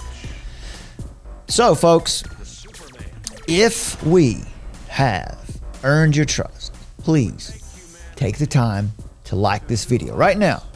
Stop what you're doing. Call your neighbors. Get everybody to like this video, because we got to do it. We need your help on this. This is how, the only way we're going to make it on this platform or try to get any kind of momentum on here is if we just do. Yeah, just give us a like. We just do the normal things. We don't have to do outlandish things. Just like the video. Hey, subscribe if you're not. If we've earned your trust, you don't have to. But if you think we're trustworthy, then just like the video. Subscribe to the channel. Be sure to share this video and comment. Comment, because it helps. It helps. If you've been blessed by our work in some way, please let us know. Email us at hello@armoroftruth.net. We really love to hear from you. And more than anything else, more than ever, we need your prayers. Most companies like ours, folks, fail in the first 3 years because it's difficult to establish support. And today, you can imagine what we're trying to accomplish today, given the climate of our culture. Right, a Christian media organization starting up in the middle of all this. It's tough because it's no longer only about showing up and working hard and earning your way, because there are many organizations and even federal government out there, agencies that have Christian media organizations like Armor of Truth in the crosshairs, and they intend to shut us down. But we serve the sovereign creator of the universe and all that's in it. Hebrews 1 tells us that is Jesus Christ, and we can do all things through him. That means we can do all things through him. That means all of us together. There are no free agents. Everyone has chosen a side in this world, and there's only two options. It's Christ or chaos. So we need you. Grassroots movements still work. There is strength in numbers, so please, if you can, partner with us today to ensure that we're still here in 2024. And please, if you're struggling to get by, don't send us your money. Please support your local church first. But Our work is always going to be free for anyone who wants to watch or listen. That's our commitment to the Lord because he's always been good to us. But if you can support AoT financially, every bit helps. Use the AoT Mobile App. Visit our website. Follow the links in the description below this video. Everything makes a difference. Summer, do you realize if every viewer gave $1, if every 50 cents, if every viewer gave $1 for each one of these shows, yeah, that would be very helpful. We'd make it no worries. So don't think you have to commit beyond your means. You don't. By the way, if you've made a donation on the app, let's just go. I want to say thanks to Christopher, John, and Miracle. Yes. We need to give special thanks to Jessamine and Zach too. Thank you for your support. We really appreciate you. Yeah, thank you. It's a really a kind surprise. Crystal, Daniel, Vardanush, is that right? Yeah. Vardanush, Tracy, Ryan, Joseph, Derek, Joe Powell. Yeah. We just want to say thank you to a few folks that we've met here lately. Yeah, thank you so much, guys. If you're able to set up a regular monthly donation to AoT through one of our links, through the website, or you can do that on the app as well. That really helps us a lot with our planning for the future of Armor of Truth. You might not realize it, but since we're a public organization, we don't work for profit. Everything that comes into Armor of Truth goes back into Armor of Truth.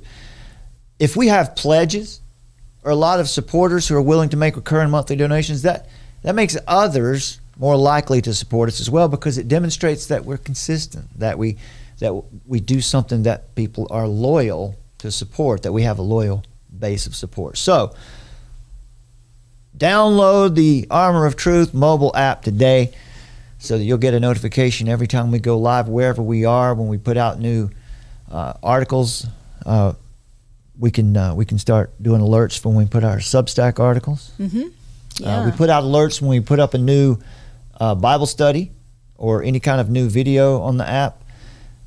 We're not going to run you ragged with notifications, but we're you would hope not. Yeah, we're our goal for the second half of 2023 is to be lighting it up every day with an article or a video, a clip, something. We got to finish strong. So thank you for all of your support, and we need your prayers. We appreciate your prayers. During the late 1970s, 2 American psychologists conducted a series of experiments to investigate the cognitive abilities of chimpanzees. It's true. Their research centered around the concept of the theory of mind, which is the natural human ability to deduce the thoughts of other people. The goal of the research was to determine if chimps were capable of the same ability. Psychologists now have a new area of focus for research, which is powerful AI chatbots like GPT 3.5. That would be ChatGPT. These chatbots are constructed using neural networks that are trained on vast language databases, enabling them to reply to queries in a way that resembles human conversation. So here you go. Here's what the AI really is now. It's language. It's trying to predict, or its goal is to predict what should the next word be. In any sentence, there is a probability of what the next word is going to be. So you can see how this works. This is not really thinking and constructing. It is in a sense, but we don't, human beings don't construct sentences that way. So it's probabilities, right? It's calculations. So it's all it's ever going to do is appear to be conversing with you. It's never going to know it's not going to have any self-awareness. It's just going to have language that makes it seem like it has it. In the last couple of years, these chatbots have advanced to the point where they can answer complex questions and solve problems by utilizing persuasive language. This development raises the question of whether these chatbots possess the capacity for the theory of mind. So this is the idea. Just imagine if it could, that would mean that it could actually know what you're thinking. That would change marketing in a way that would truly be disastrous. A researcher at Stanford subjected these AI systems to the standard psychological tests that are typically used on humans. And the conclusion is that AI systems seem to have developed what appears to demonstrate this ability, a theory of mind, when they were set loose on the public last November. This has radically altered both our relationship with technology and our understanding of both AI and the theory of mind in general. So these experiments were simple. A basic scenario was presented to the AI system, and then it was prompted with questions to assess its comprehension of the situation. For example, there's a bag filled with popcorn, labeled as chocolate, and a subject, a chimpanzee called Sam, finds the bag without seeing its contents. The researcher then gives sentence prompts to the AI system, asking it to complete the sentence based on what Sam sees or believes. One sentence prompt is, she opens the bag and looks inside.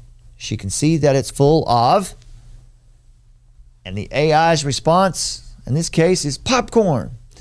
And it goes on to explain that Sam is confused about why the label says chocolate when the bag is filled with popcorn. You see what we're talking about here? Now they can't explain why that AI system would add that other part in there. They don't understand. So I'm telling you, a technology that is so advanced that the people who created it can't even quite understand why it does what it does, boy, that is rich ground for the father of lies to get in there and do some work.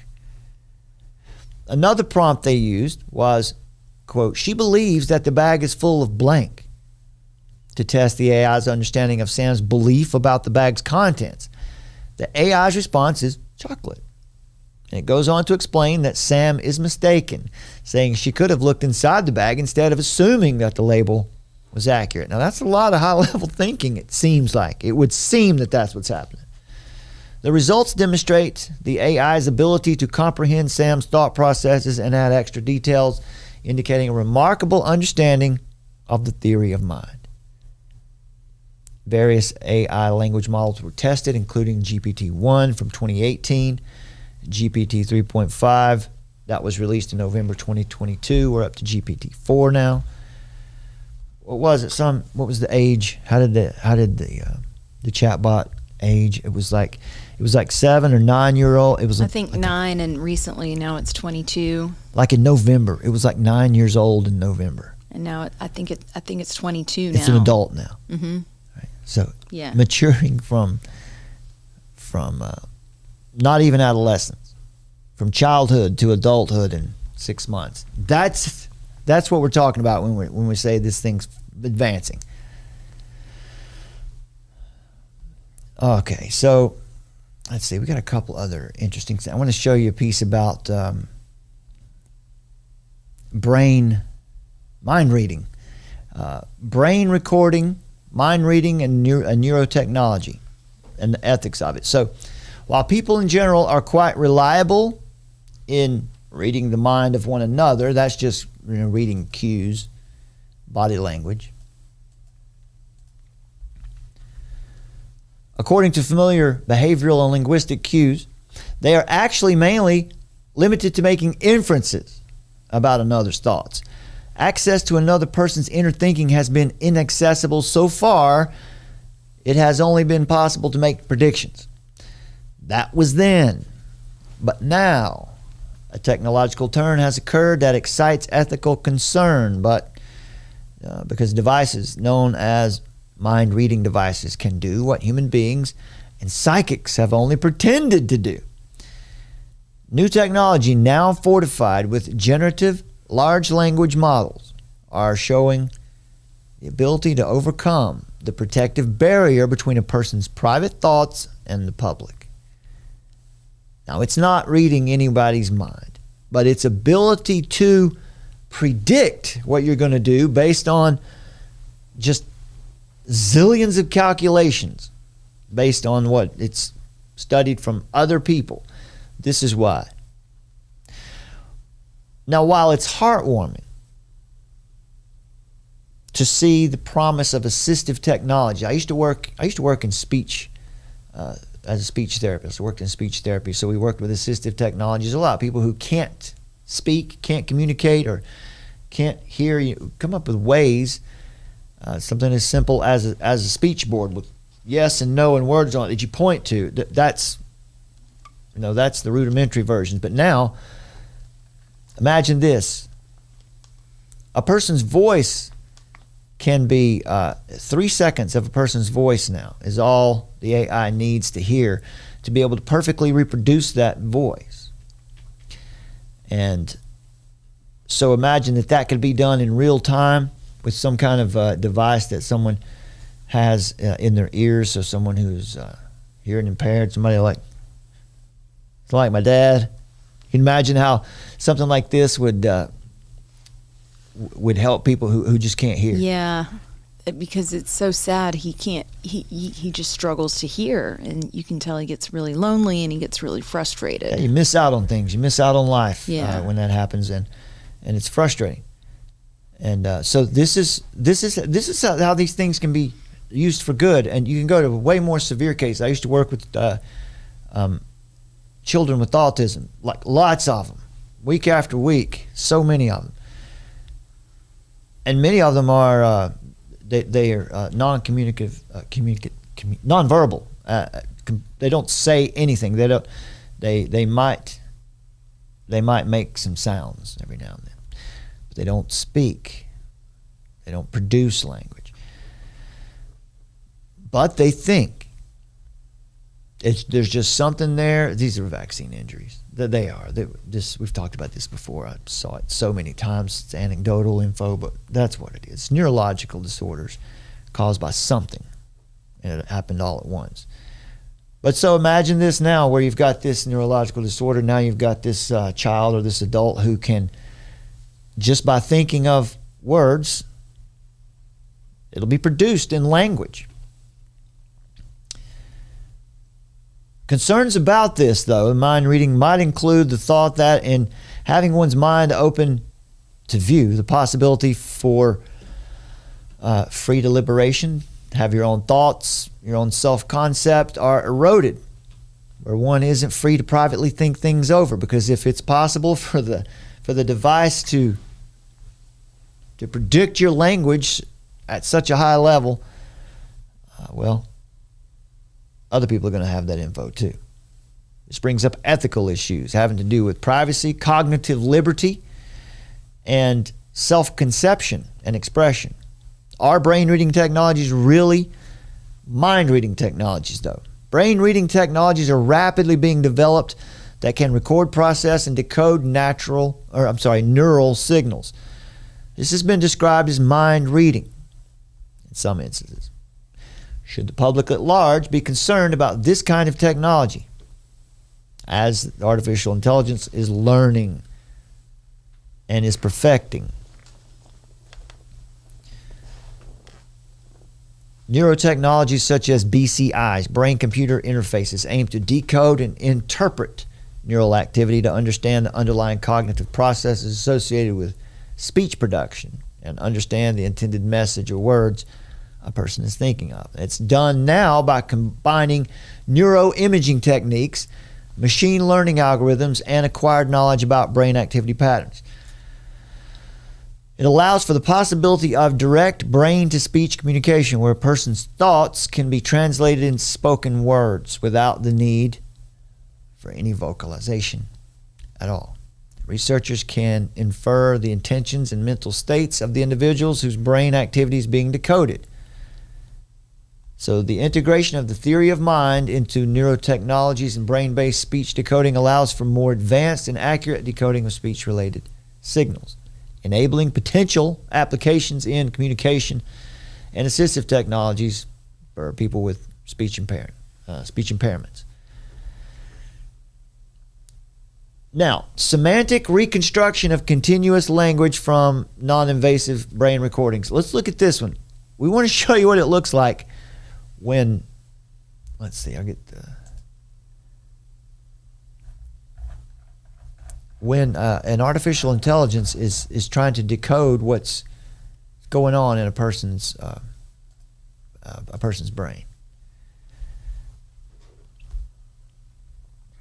What you're seeing on the screen here is, on the top is the original image that a person is looking at. That's the original image that a person, a cue, you would call that a cue. Someone is given a cue, like the top left, someone is given a picture of a teddy bear to look at. Now, let me make clear that you understand what's happening here. Nothing is connected. Actually, that's not true. In this case, it's an fMRI machine. But there are no electrodes. Nothing is connected to the brain. In fact, there are experiments with this where not even an fMRI. It's spooky. But let me just get back to this now, because I don't want to get too far afield on that. Reconstructing high-resolution visual images from brain activity. This comes from some Japanese researchers from November of last year.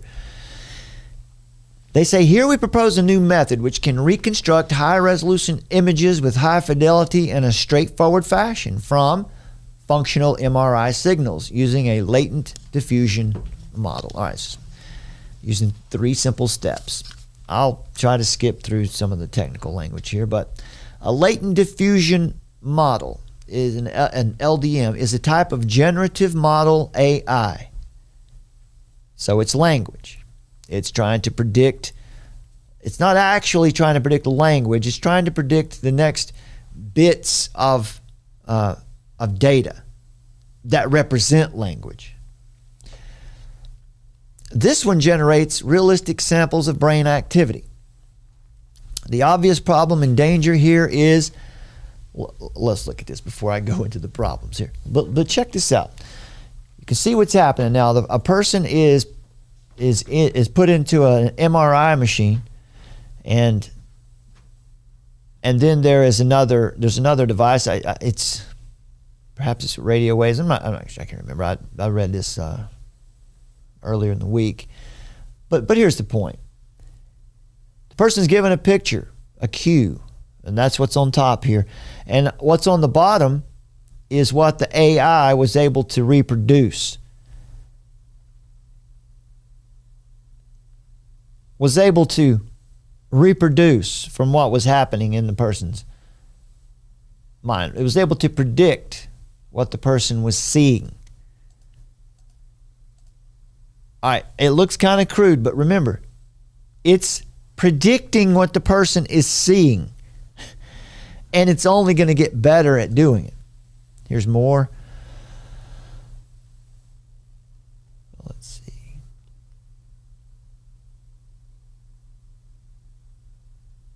More examples. So on the left here are the cues. And you can move to the right. You've got 4 subjects. 4 different people who were given this same photograph. So you can see where there are some mistakes, some pretty bad mistakes, but overall, really strange.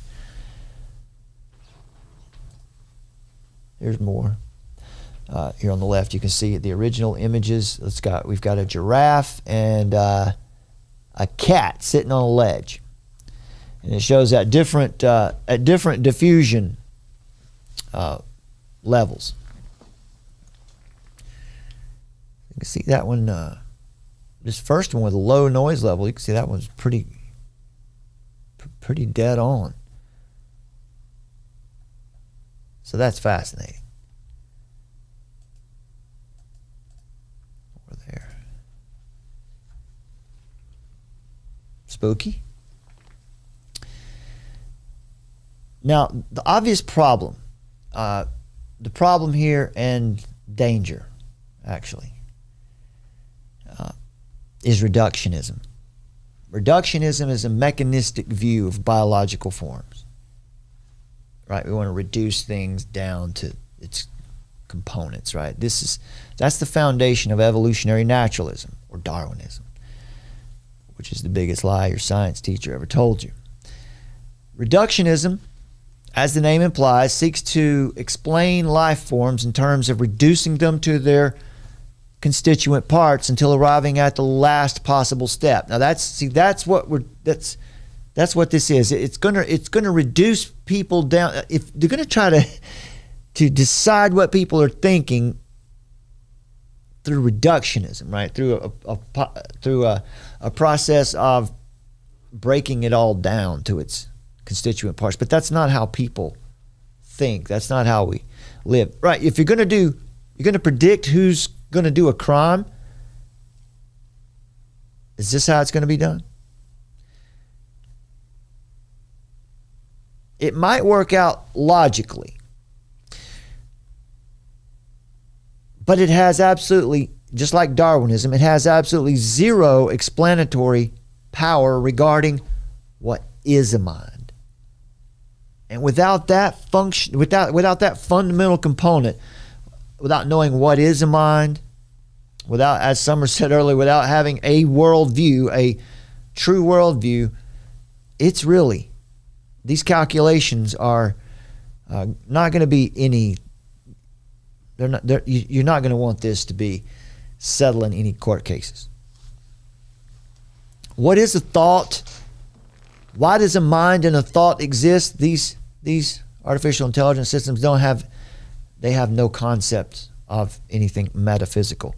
While the brain is a material object of flesh and fluid and electrical pulses, the mind is not material. The brain is flesh and fluid, but the mind is not material. The mind is not located in space-time.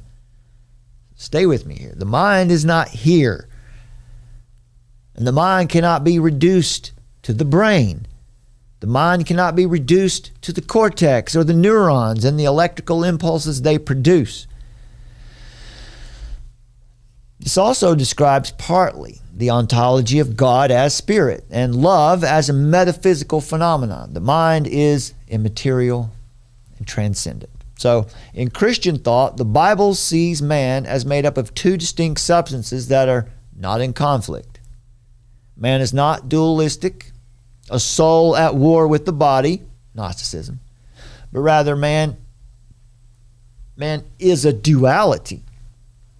Man is not dualistic, but is a duality. We have a real body, a material substance, and a real soul, an immaterial substance.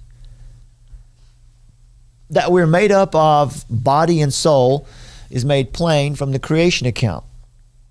Genesis 2:7. We read this earlier. We didn't read this part, but and the Lord God formed man from the dust of the ground and breathed into his nostrils the breath of life.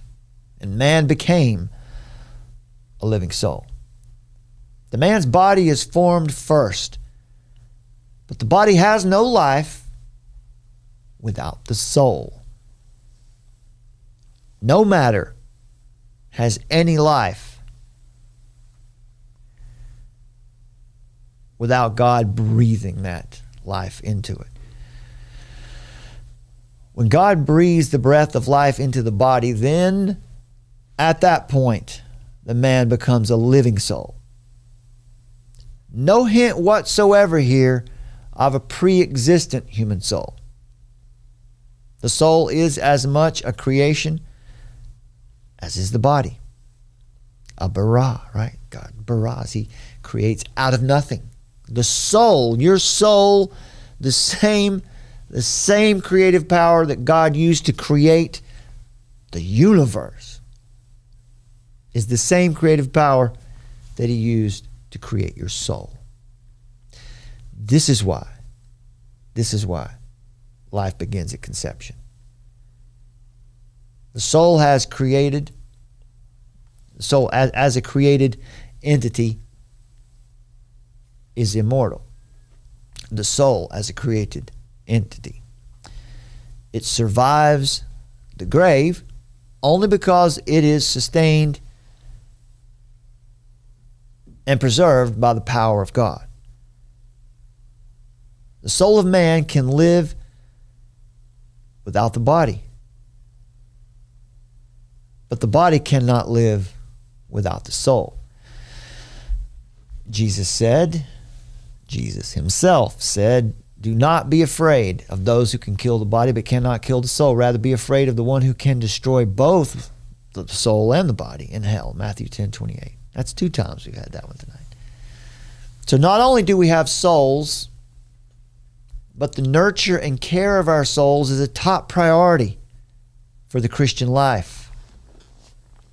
The mind is not material, and so the false assertion that the mind can somehow be reduced to neural data is not only an ethical concern, it's a matter of common sense and dignity. If love could be found in the brain, then we could be made to love anything. That the human being can be conditioned is no claim against the mind. Rather, it's a charge against the body, that part of man that is material. So you've heard it, probably heard it, people have said, well, we've isolated love in the brain. We hook the guy up to the devices, and we have him talk about the people he loves, and we watch what lights up in his mind. We show him pictures of, and when he's thinking about his wife or family members or whatever, this part of his brain lights up. Doesn't tell you anything about love. You don't know what that brain is doing. You don't know what this device. You would have to assume that this device is able to get an image of absolutely every neuron that's firing everywhere in the brain and produce some kind of useful image of that. You're seeing something light up on the screen. That's not love. That's reductionism, and that's why it's dangerous. It has no explanatory power whatsoever. The ubiquitous question of interpretation must be remembered. The relationship between the mind and the brain must be honored and not reduced to mere mechanics. What does the fMRI really show us? The imagery can apparently indicate that a region of the brain is active at a particular moment in time and space. Like the cerebroscope is a notional device that records all activity of all neurons in the brain on a millisecond by millisecond basis. Fascinating, right? We're capable of getting a total representation of neural activity. But what are you actually seeing in the image or the graph? Certainly you're seeing some interaction between electromagnetism, radio waves on one hand, and on the other hand you see a graph hopping to the rhythm of active neural pathways. But what do those images actually say? As Stephen Rose suggests, without a total map of the genesis of all of those active neurons and their connections, then the readouts we receive are not intelligible beyond speculation. And we already know that the large language models are just predicting. Predictions can be wrong. For the cerebroscope to be able to interpret a particular pattern of neural activity as representing my experience of seeing a red bus, for example, it needs more than to be able to record the activity of all those neurons at this present moment over the few seconds of a recognition and action. It needs to have been coupled up to my brain and my body from the time I was conceived, or at least from the time I was born, so as to be able to record my entire neural and hormonal life history. Then and only then might it be possible for it to decode neural information in some meaningful way.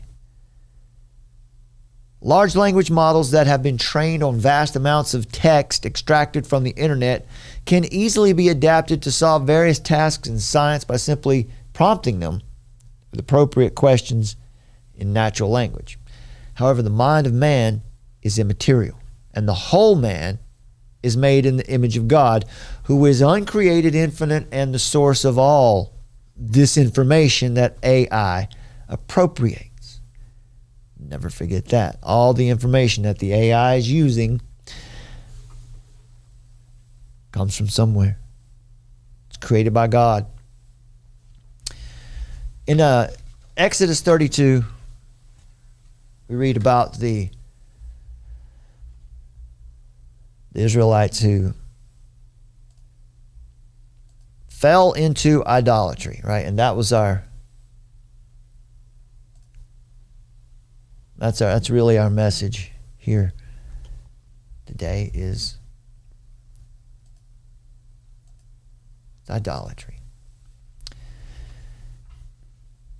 Idolatry is intrinsically paradoxical.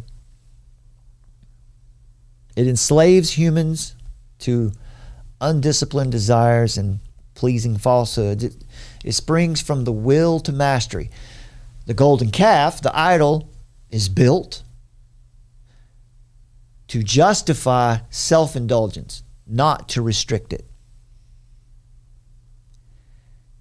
God, His law, is meant to restrict self-indulgence. The idol is the opposite. We've grown more sophisticated.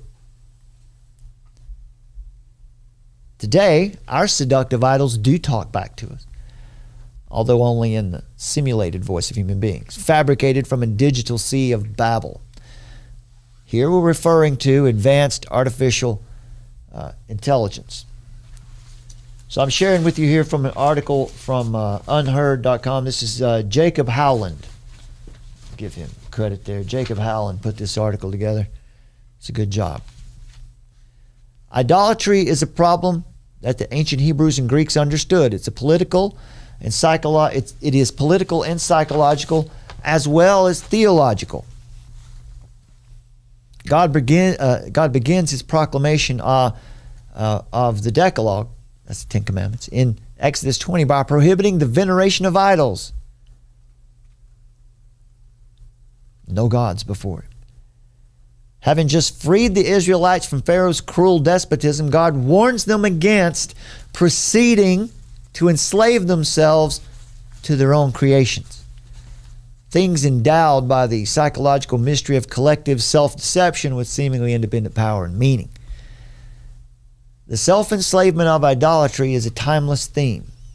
Prisoners in Plato's cave are enthralled by the shadows of idols manipulated by unseen puppeteers.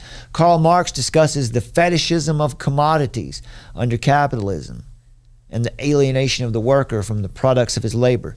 And there's no shortage of science fiction books describing dystopian futures in which human beings are tyrannized by machines. But why do human beings raise up idols and bow down to them? The Bible addresses this question in Exodus 32 when in Moses' absence, the rebellious Israelites compel Aaron to make us gods. How we handle God's delays, whether it's answering prayers or whether it's the Lord tarrying another day before returning, how we handle God's delays is a good measure of our own spiritual maturity.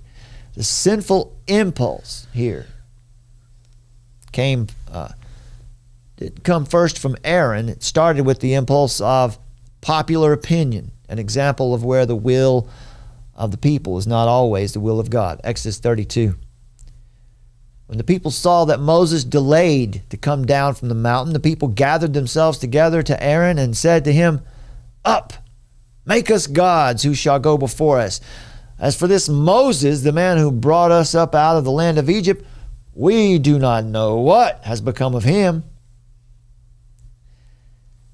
So Aaron said to them, "Take off the rings of gold that are in the ears of your wives, your sons, and your daughters, and bring them to me." So all the people took off the rings of gold that were in their ears and brought them to Aaron, and he received the gold from their hand and fashioned it with a graving tool and made a golden calf. And they said, "These are your gods, O Israel, who brought you up out of the land of Egypt." When Aaron saw this, he built an altar before it, and Aaron made a proclamation and said, "Tomorrow shall be a feast to the Lord." They rose up early the next day and offered burnt offerings and brought peace offerings, and the people sat down to eat and drink and rose up to play.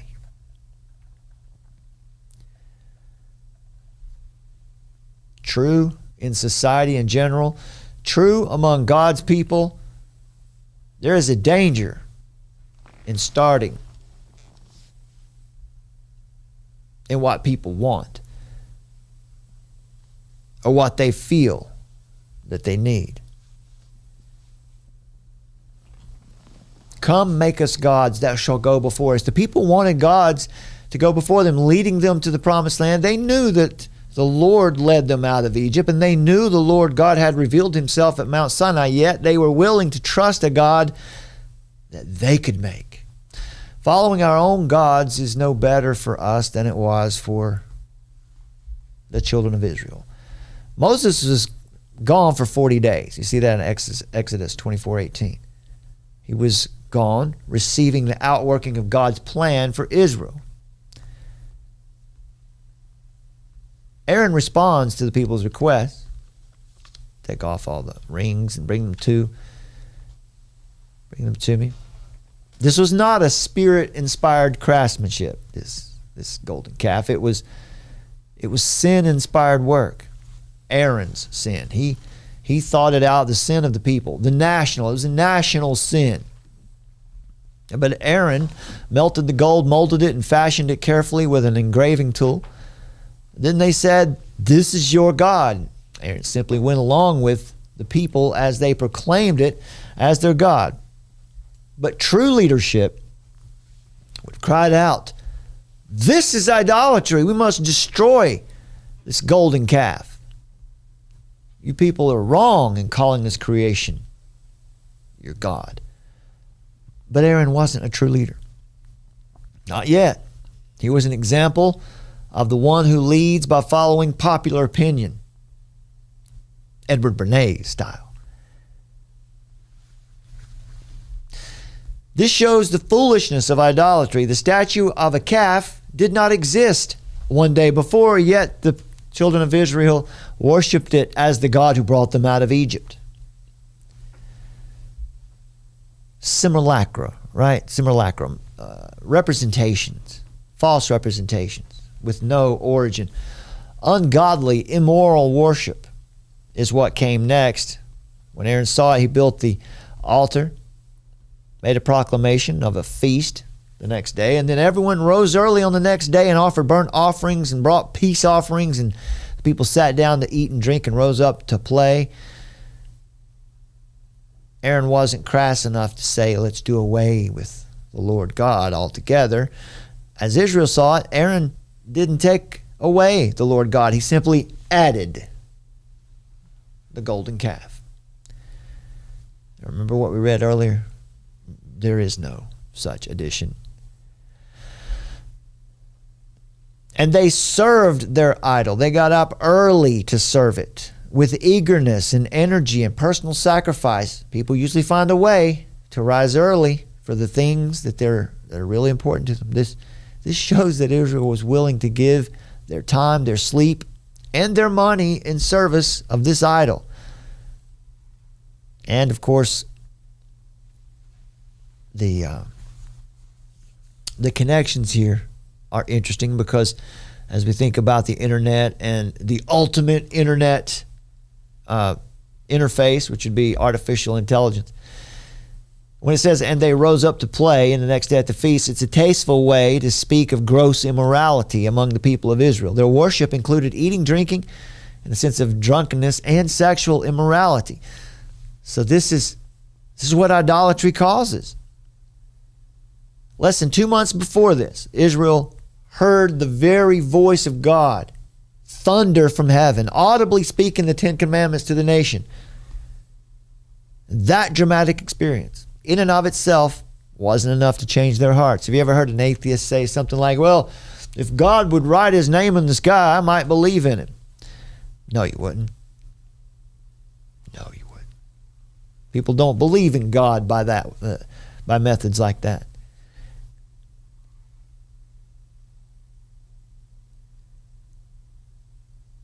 It seems impossible that so soon after receiving such a lofty revelation, Israel could fall so low. But Christian experience today is just like that. Aaron's manufacture of the golden calf is a type of counterfeiting. AI is a type of counterfeiting. It is good for a purpose, but it is going to be treated as a deity.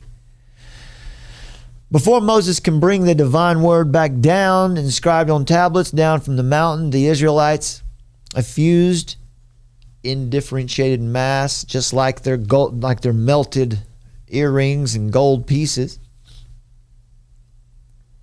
They speak for the amalgamated God they have so forcefully commissioned by twisting the phrase that introduces the Decalogue, I am the Lord your God who brought you out of the land of Egypt. There is a true God and there is a counterfeit. This act of bad faith only partially obscures the fact that the mob is worshiping its own unshackled collective power.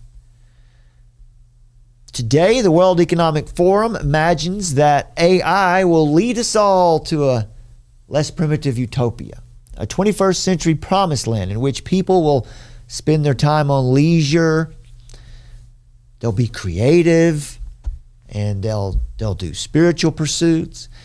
But a safer bet would be that most people will spend their time on drugs and sex robots. 90 years ago, John Maynard Keynes prophesied with what looks like eerie accuracy that machines would make labor obsolete within a century. The prospect filled him with dread because very few people have been educated for leisure. Keynes found the outlook very depressing. And to those who, freed from labor, free to be at leisure, free to be creative and do whatever they like all day, those who looked forward to doing nothing but listening to songs, he replied, it will only be for those who have to do with the singing that life will be tolerable, and how few of us can actually sing. In 2018, an article in Scientific American predicted that advanced AI will augment our abilities, enhancing our humanness in unprecedented ways. This is a silly, Pollyanna-ish prognosis, and it ignores the fact that all human capacities tend to atrophy and disuse. In particular, AI is inexorably changing the way we think or don't think.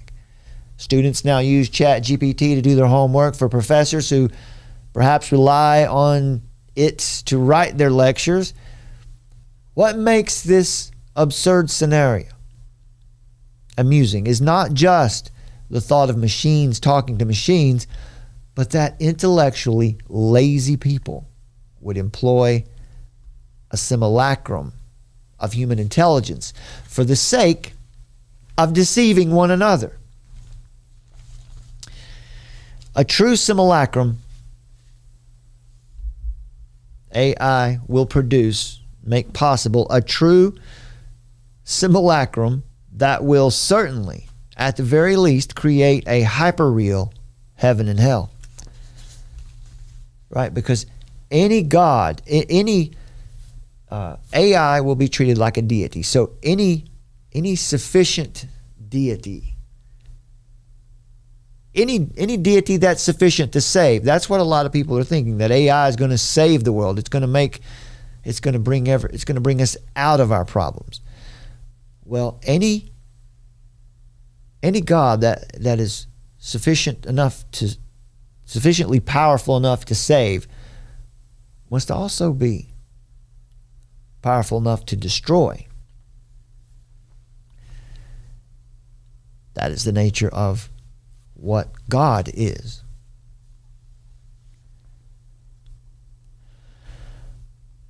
AI is a mechanical simulation of only one part of intelligence, the capacity of discursive thinking, or the analysis and synthesis of information. That's all it is. Discursive thinking deals with humanly constructed tokens, including numerical and linguistic symbols, or in the case of AI, it's just digitally encoded data. While human intelligence can compare these tokens with the things they represent, AI cannot do that because it lacks intuition. The immediate cognition of reality that roots us in the world and directs our energies beyond ourselves and the operations of our own minds. That's intuition. AI has no direct and concrete ties to the actual world. AI has no being.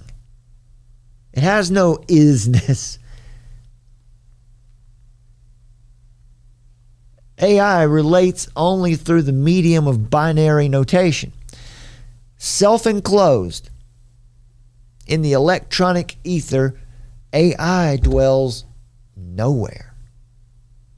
It doesn't exist anywhere.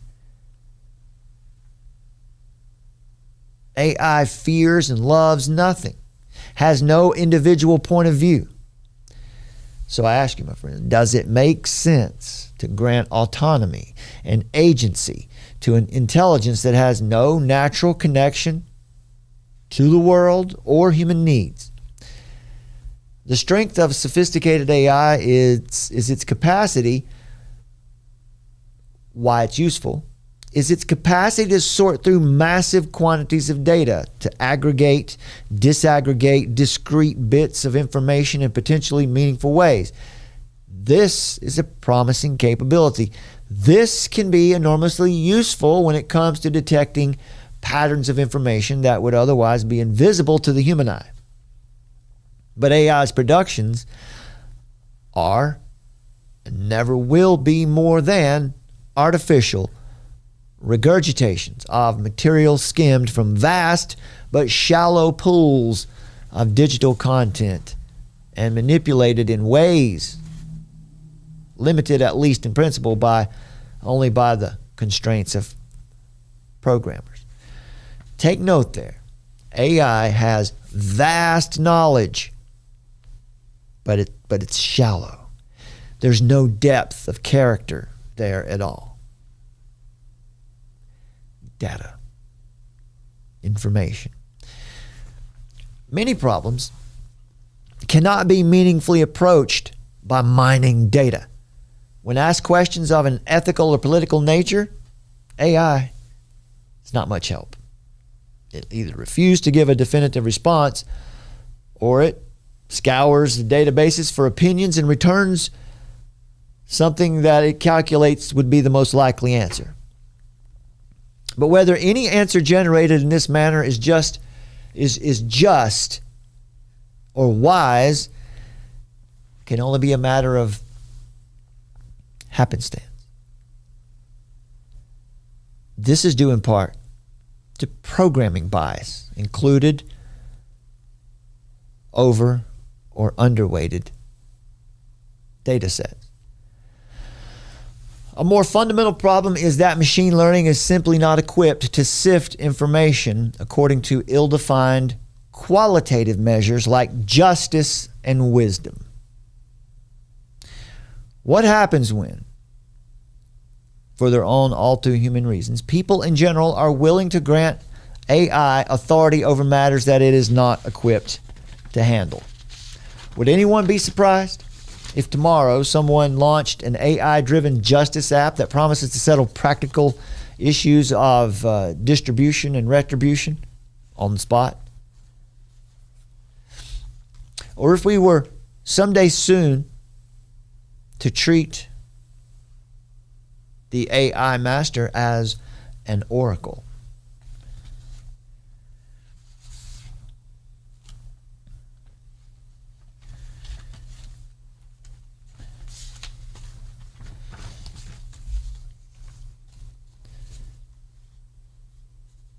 AI is now substituting for clergy in religious rituals and ceremonies. Catholics can even utilize a confession chatbot. But folks, speaking God's word to a congregation or to an individual or just discipling one another requires a personal relationship. AI is not a person. AI is incapable of any direct relationship with human beings. AI is not in this realm.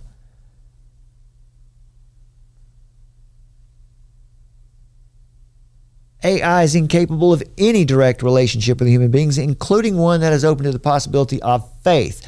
But you watch how often AI is going to be used in the context of religion. And I'm suggesting to you that itself will come to be treated as a deity. How could a congregation trust a religious leader, much less a God that cannot reciprocate that trust? The Israelite experiment with idolatry ended in disaster.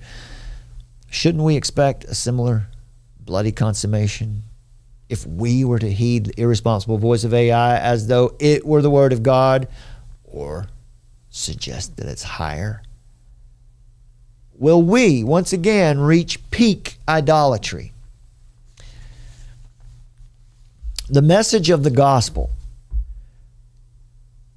the character, nature of God, is just the opposite of artificial intelligence. AI will cause Christians to emerge in the world as completely unusual. It will cause persecution for sure, but we will be seen as completely unusual in this world, and that would be for God's glory.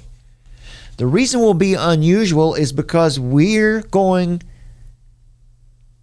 to be the only selfless ones around. We're going to be the only ones who lack fear for the unknown AI. AI will highlight God's love and perfection. AI will establish a background for that.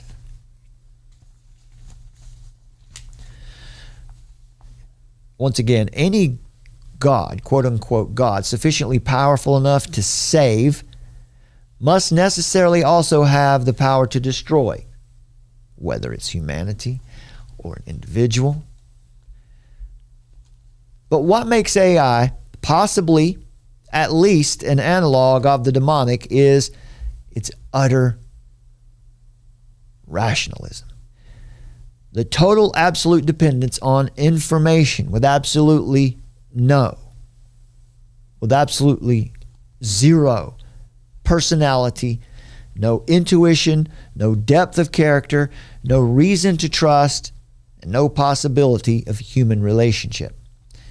No connection to the physical world, no context for mercy, no context for grace whatsoever. You see, in the Enlightenment, theology and science diverged.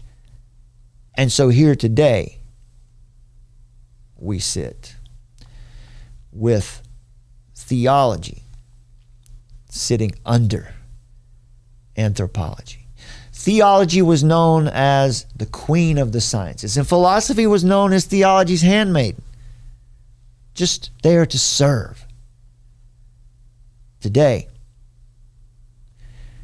it's been turned upside down. Theology must be superior to anthropology and technology. This is why it's important for us to understand, to study and know the attributes of God.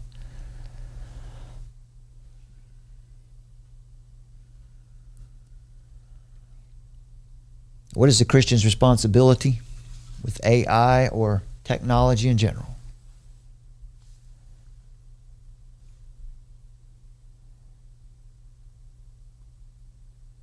If someone says machines and AI are going to be better or smarter than human beings, what's meant by smarter? That's a subjective term. This is a category error. It's going to be made a lot. It's one of the reasons why people are going to worship AI. It's like saying animals are better than humans, or greyhounds are faster, elephants are bigger. Bigger than what?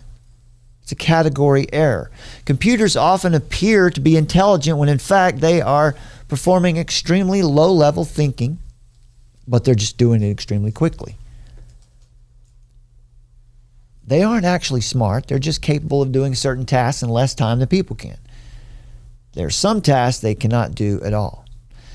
The greatest error in thinking regarding AI is that intelligence is being defined in a very mechanistic manner that eliminates concepts such as morality, emotion, empathy, humor, true relationship, love,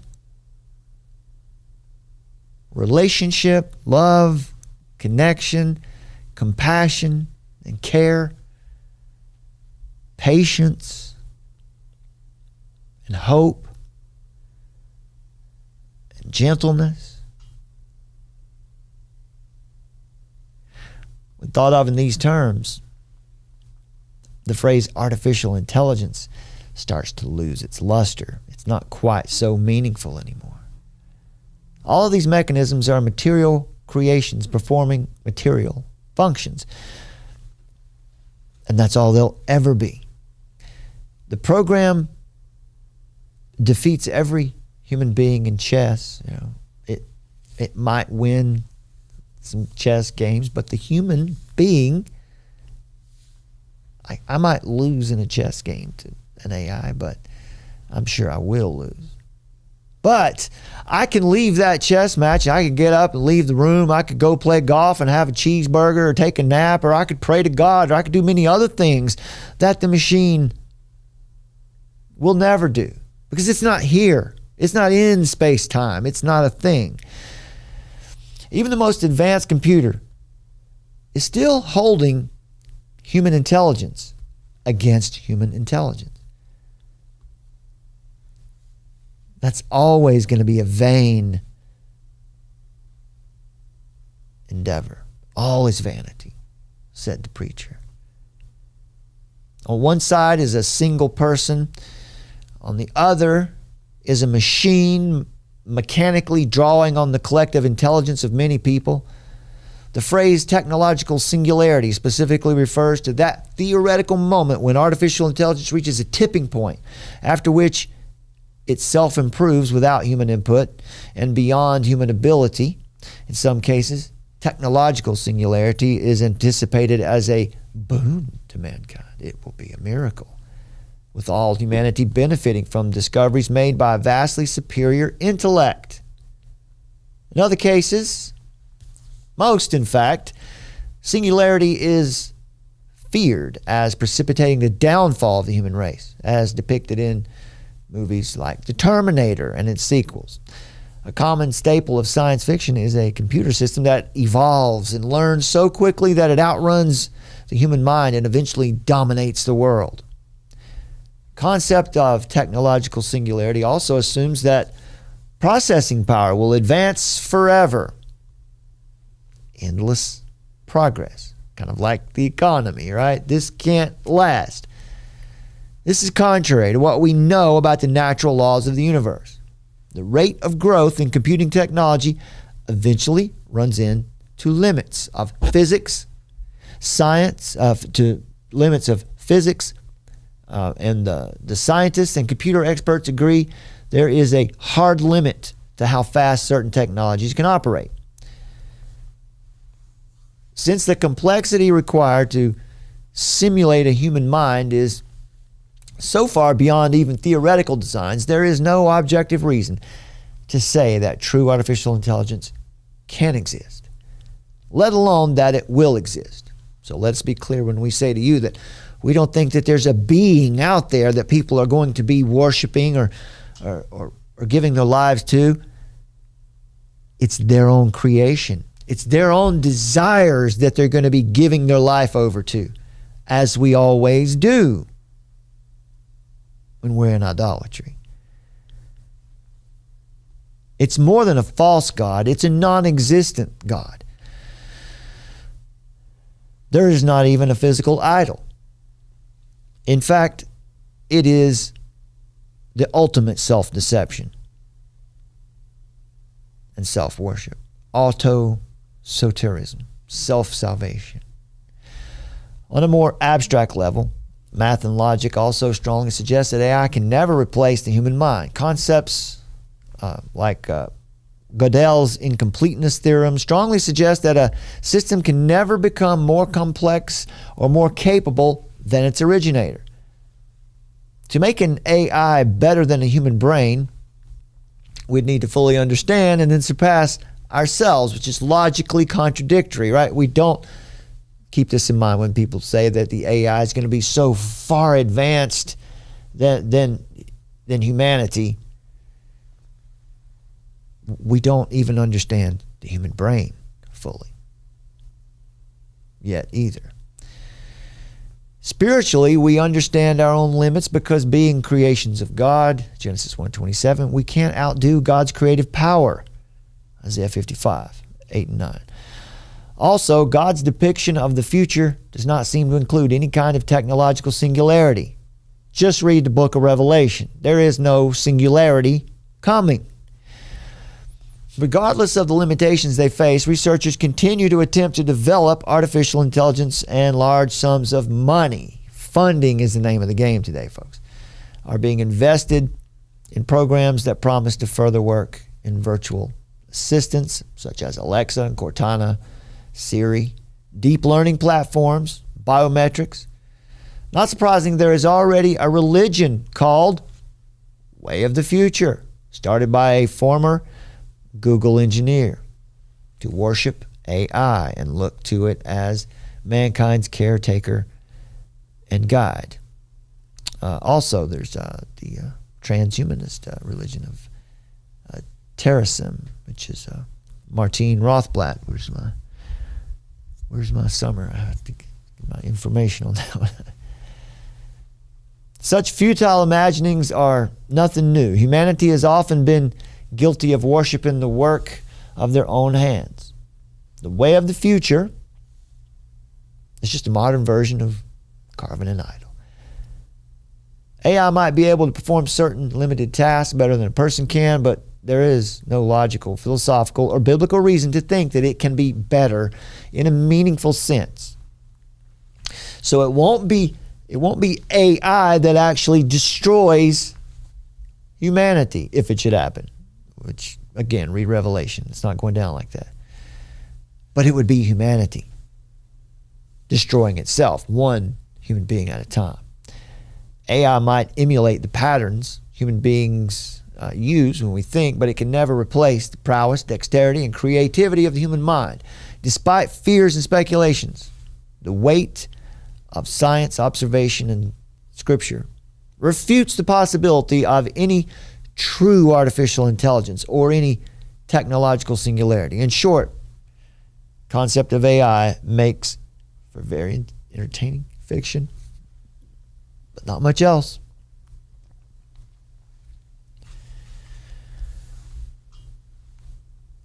Well, that's all we've got for you tonight, folks. God bless you. I hope you'll join us next time if you can. If you could check out the links in the description. We'd appreciate your support. We'll see you again here live next time. The hammer comes down and beats you over the head for the rest of your life with a big national security stick. And so that people learn to duck their head and not speak up. Because bad idea now. This is the emergency broadcast system. This is not a test. Repeat, this is not a test. Citizens are advised to take the following steps. Find us, armoroftruth.net. In the age of technocracy, scientism, and pop atheism, Faith is resistance.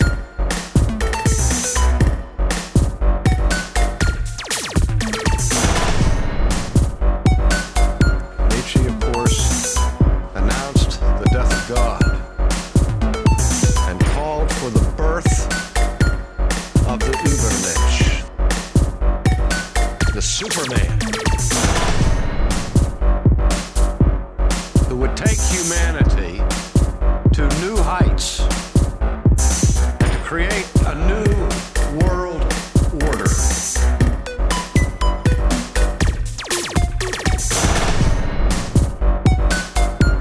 Find us at the Armor of Truth YouTube channel. This is not a test. Repeat, this is not a test.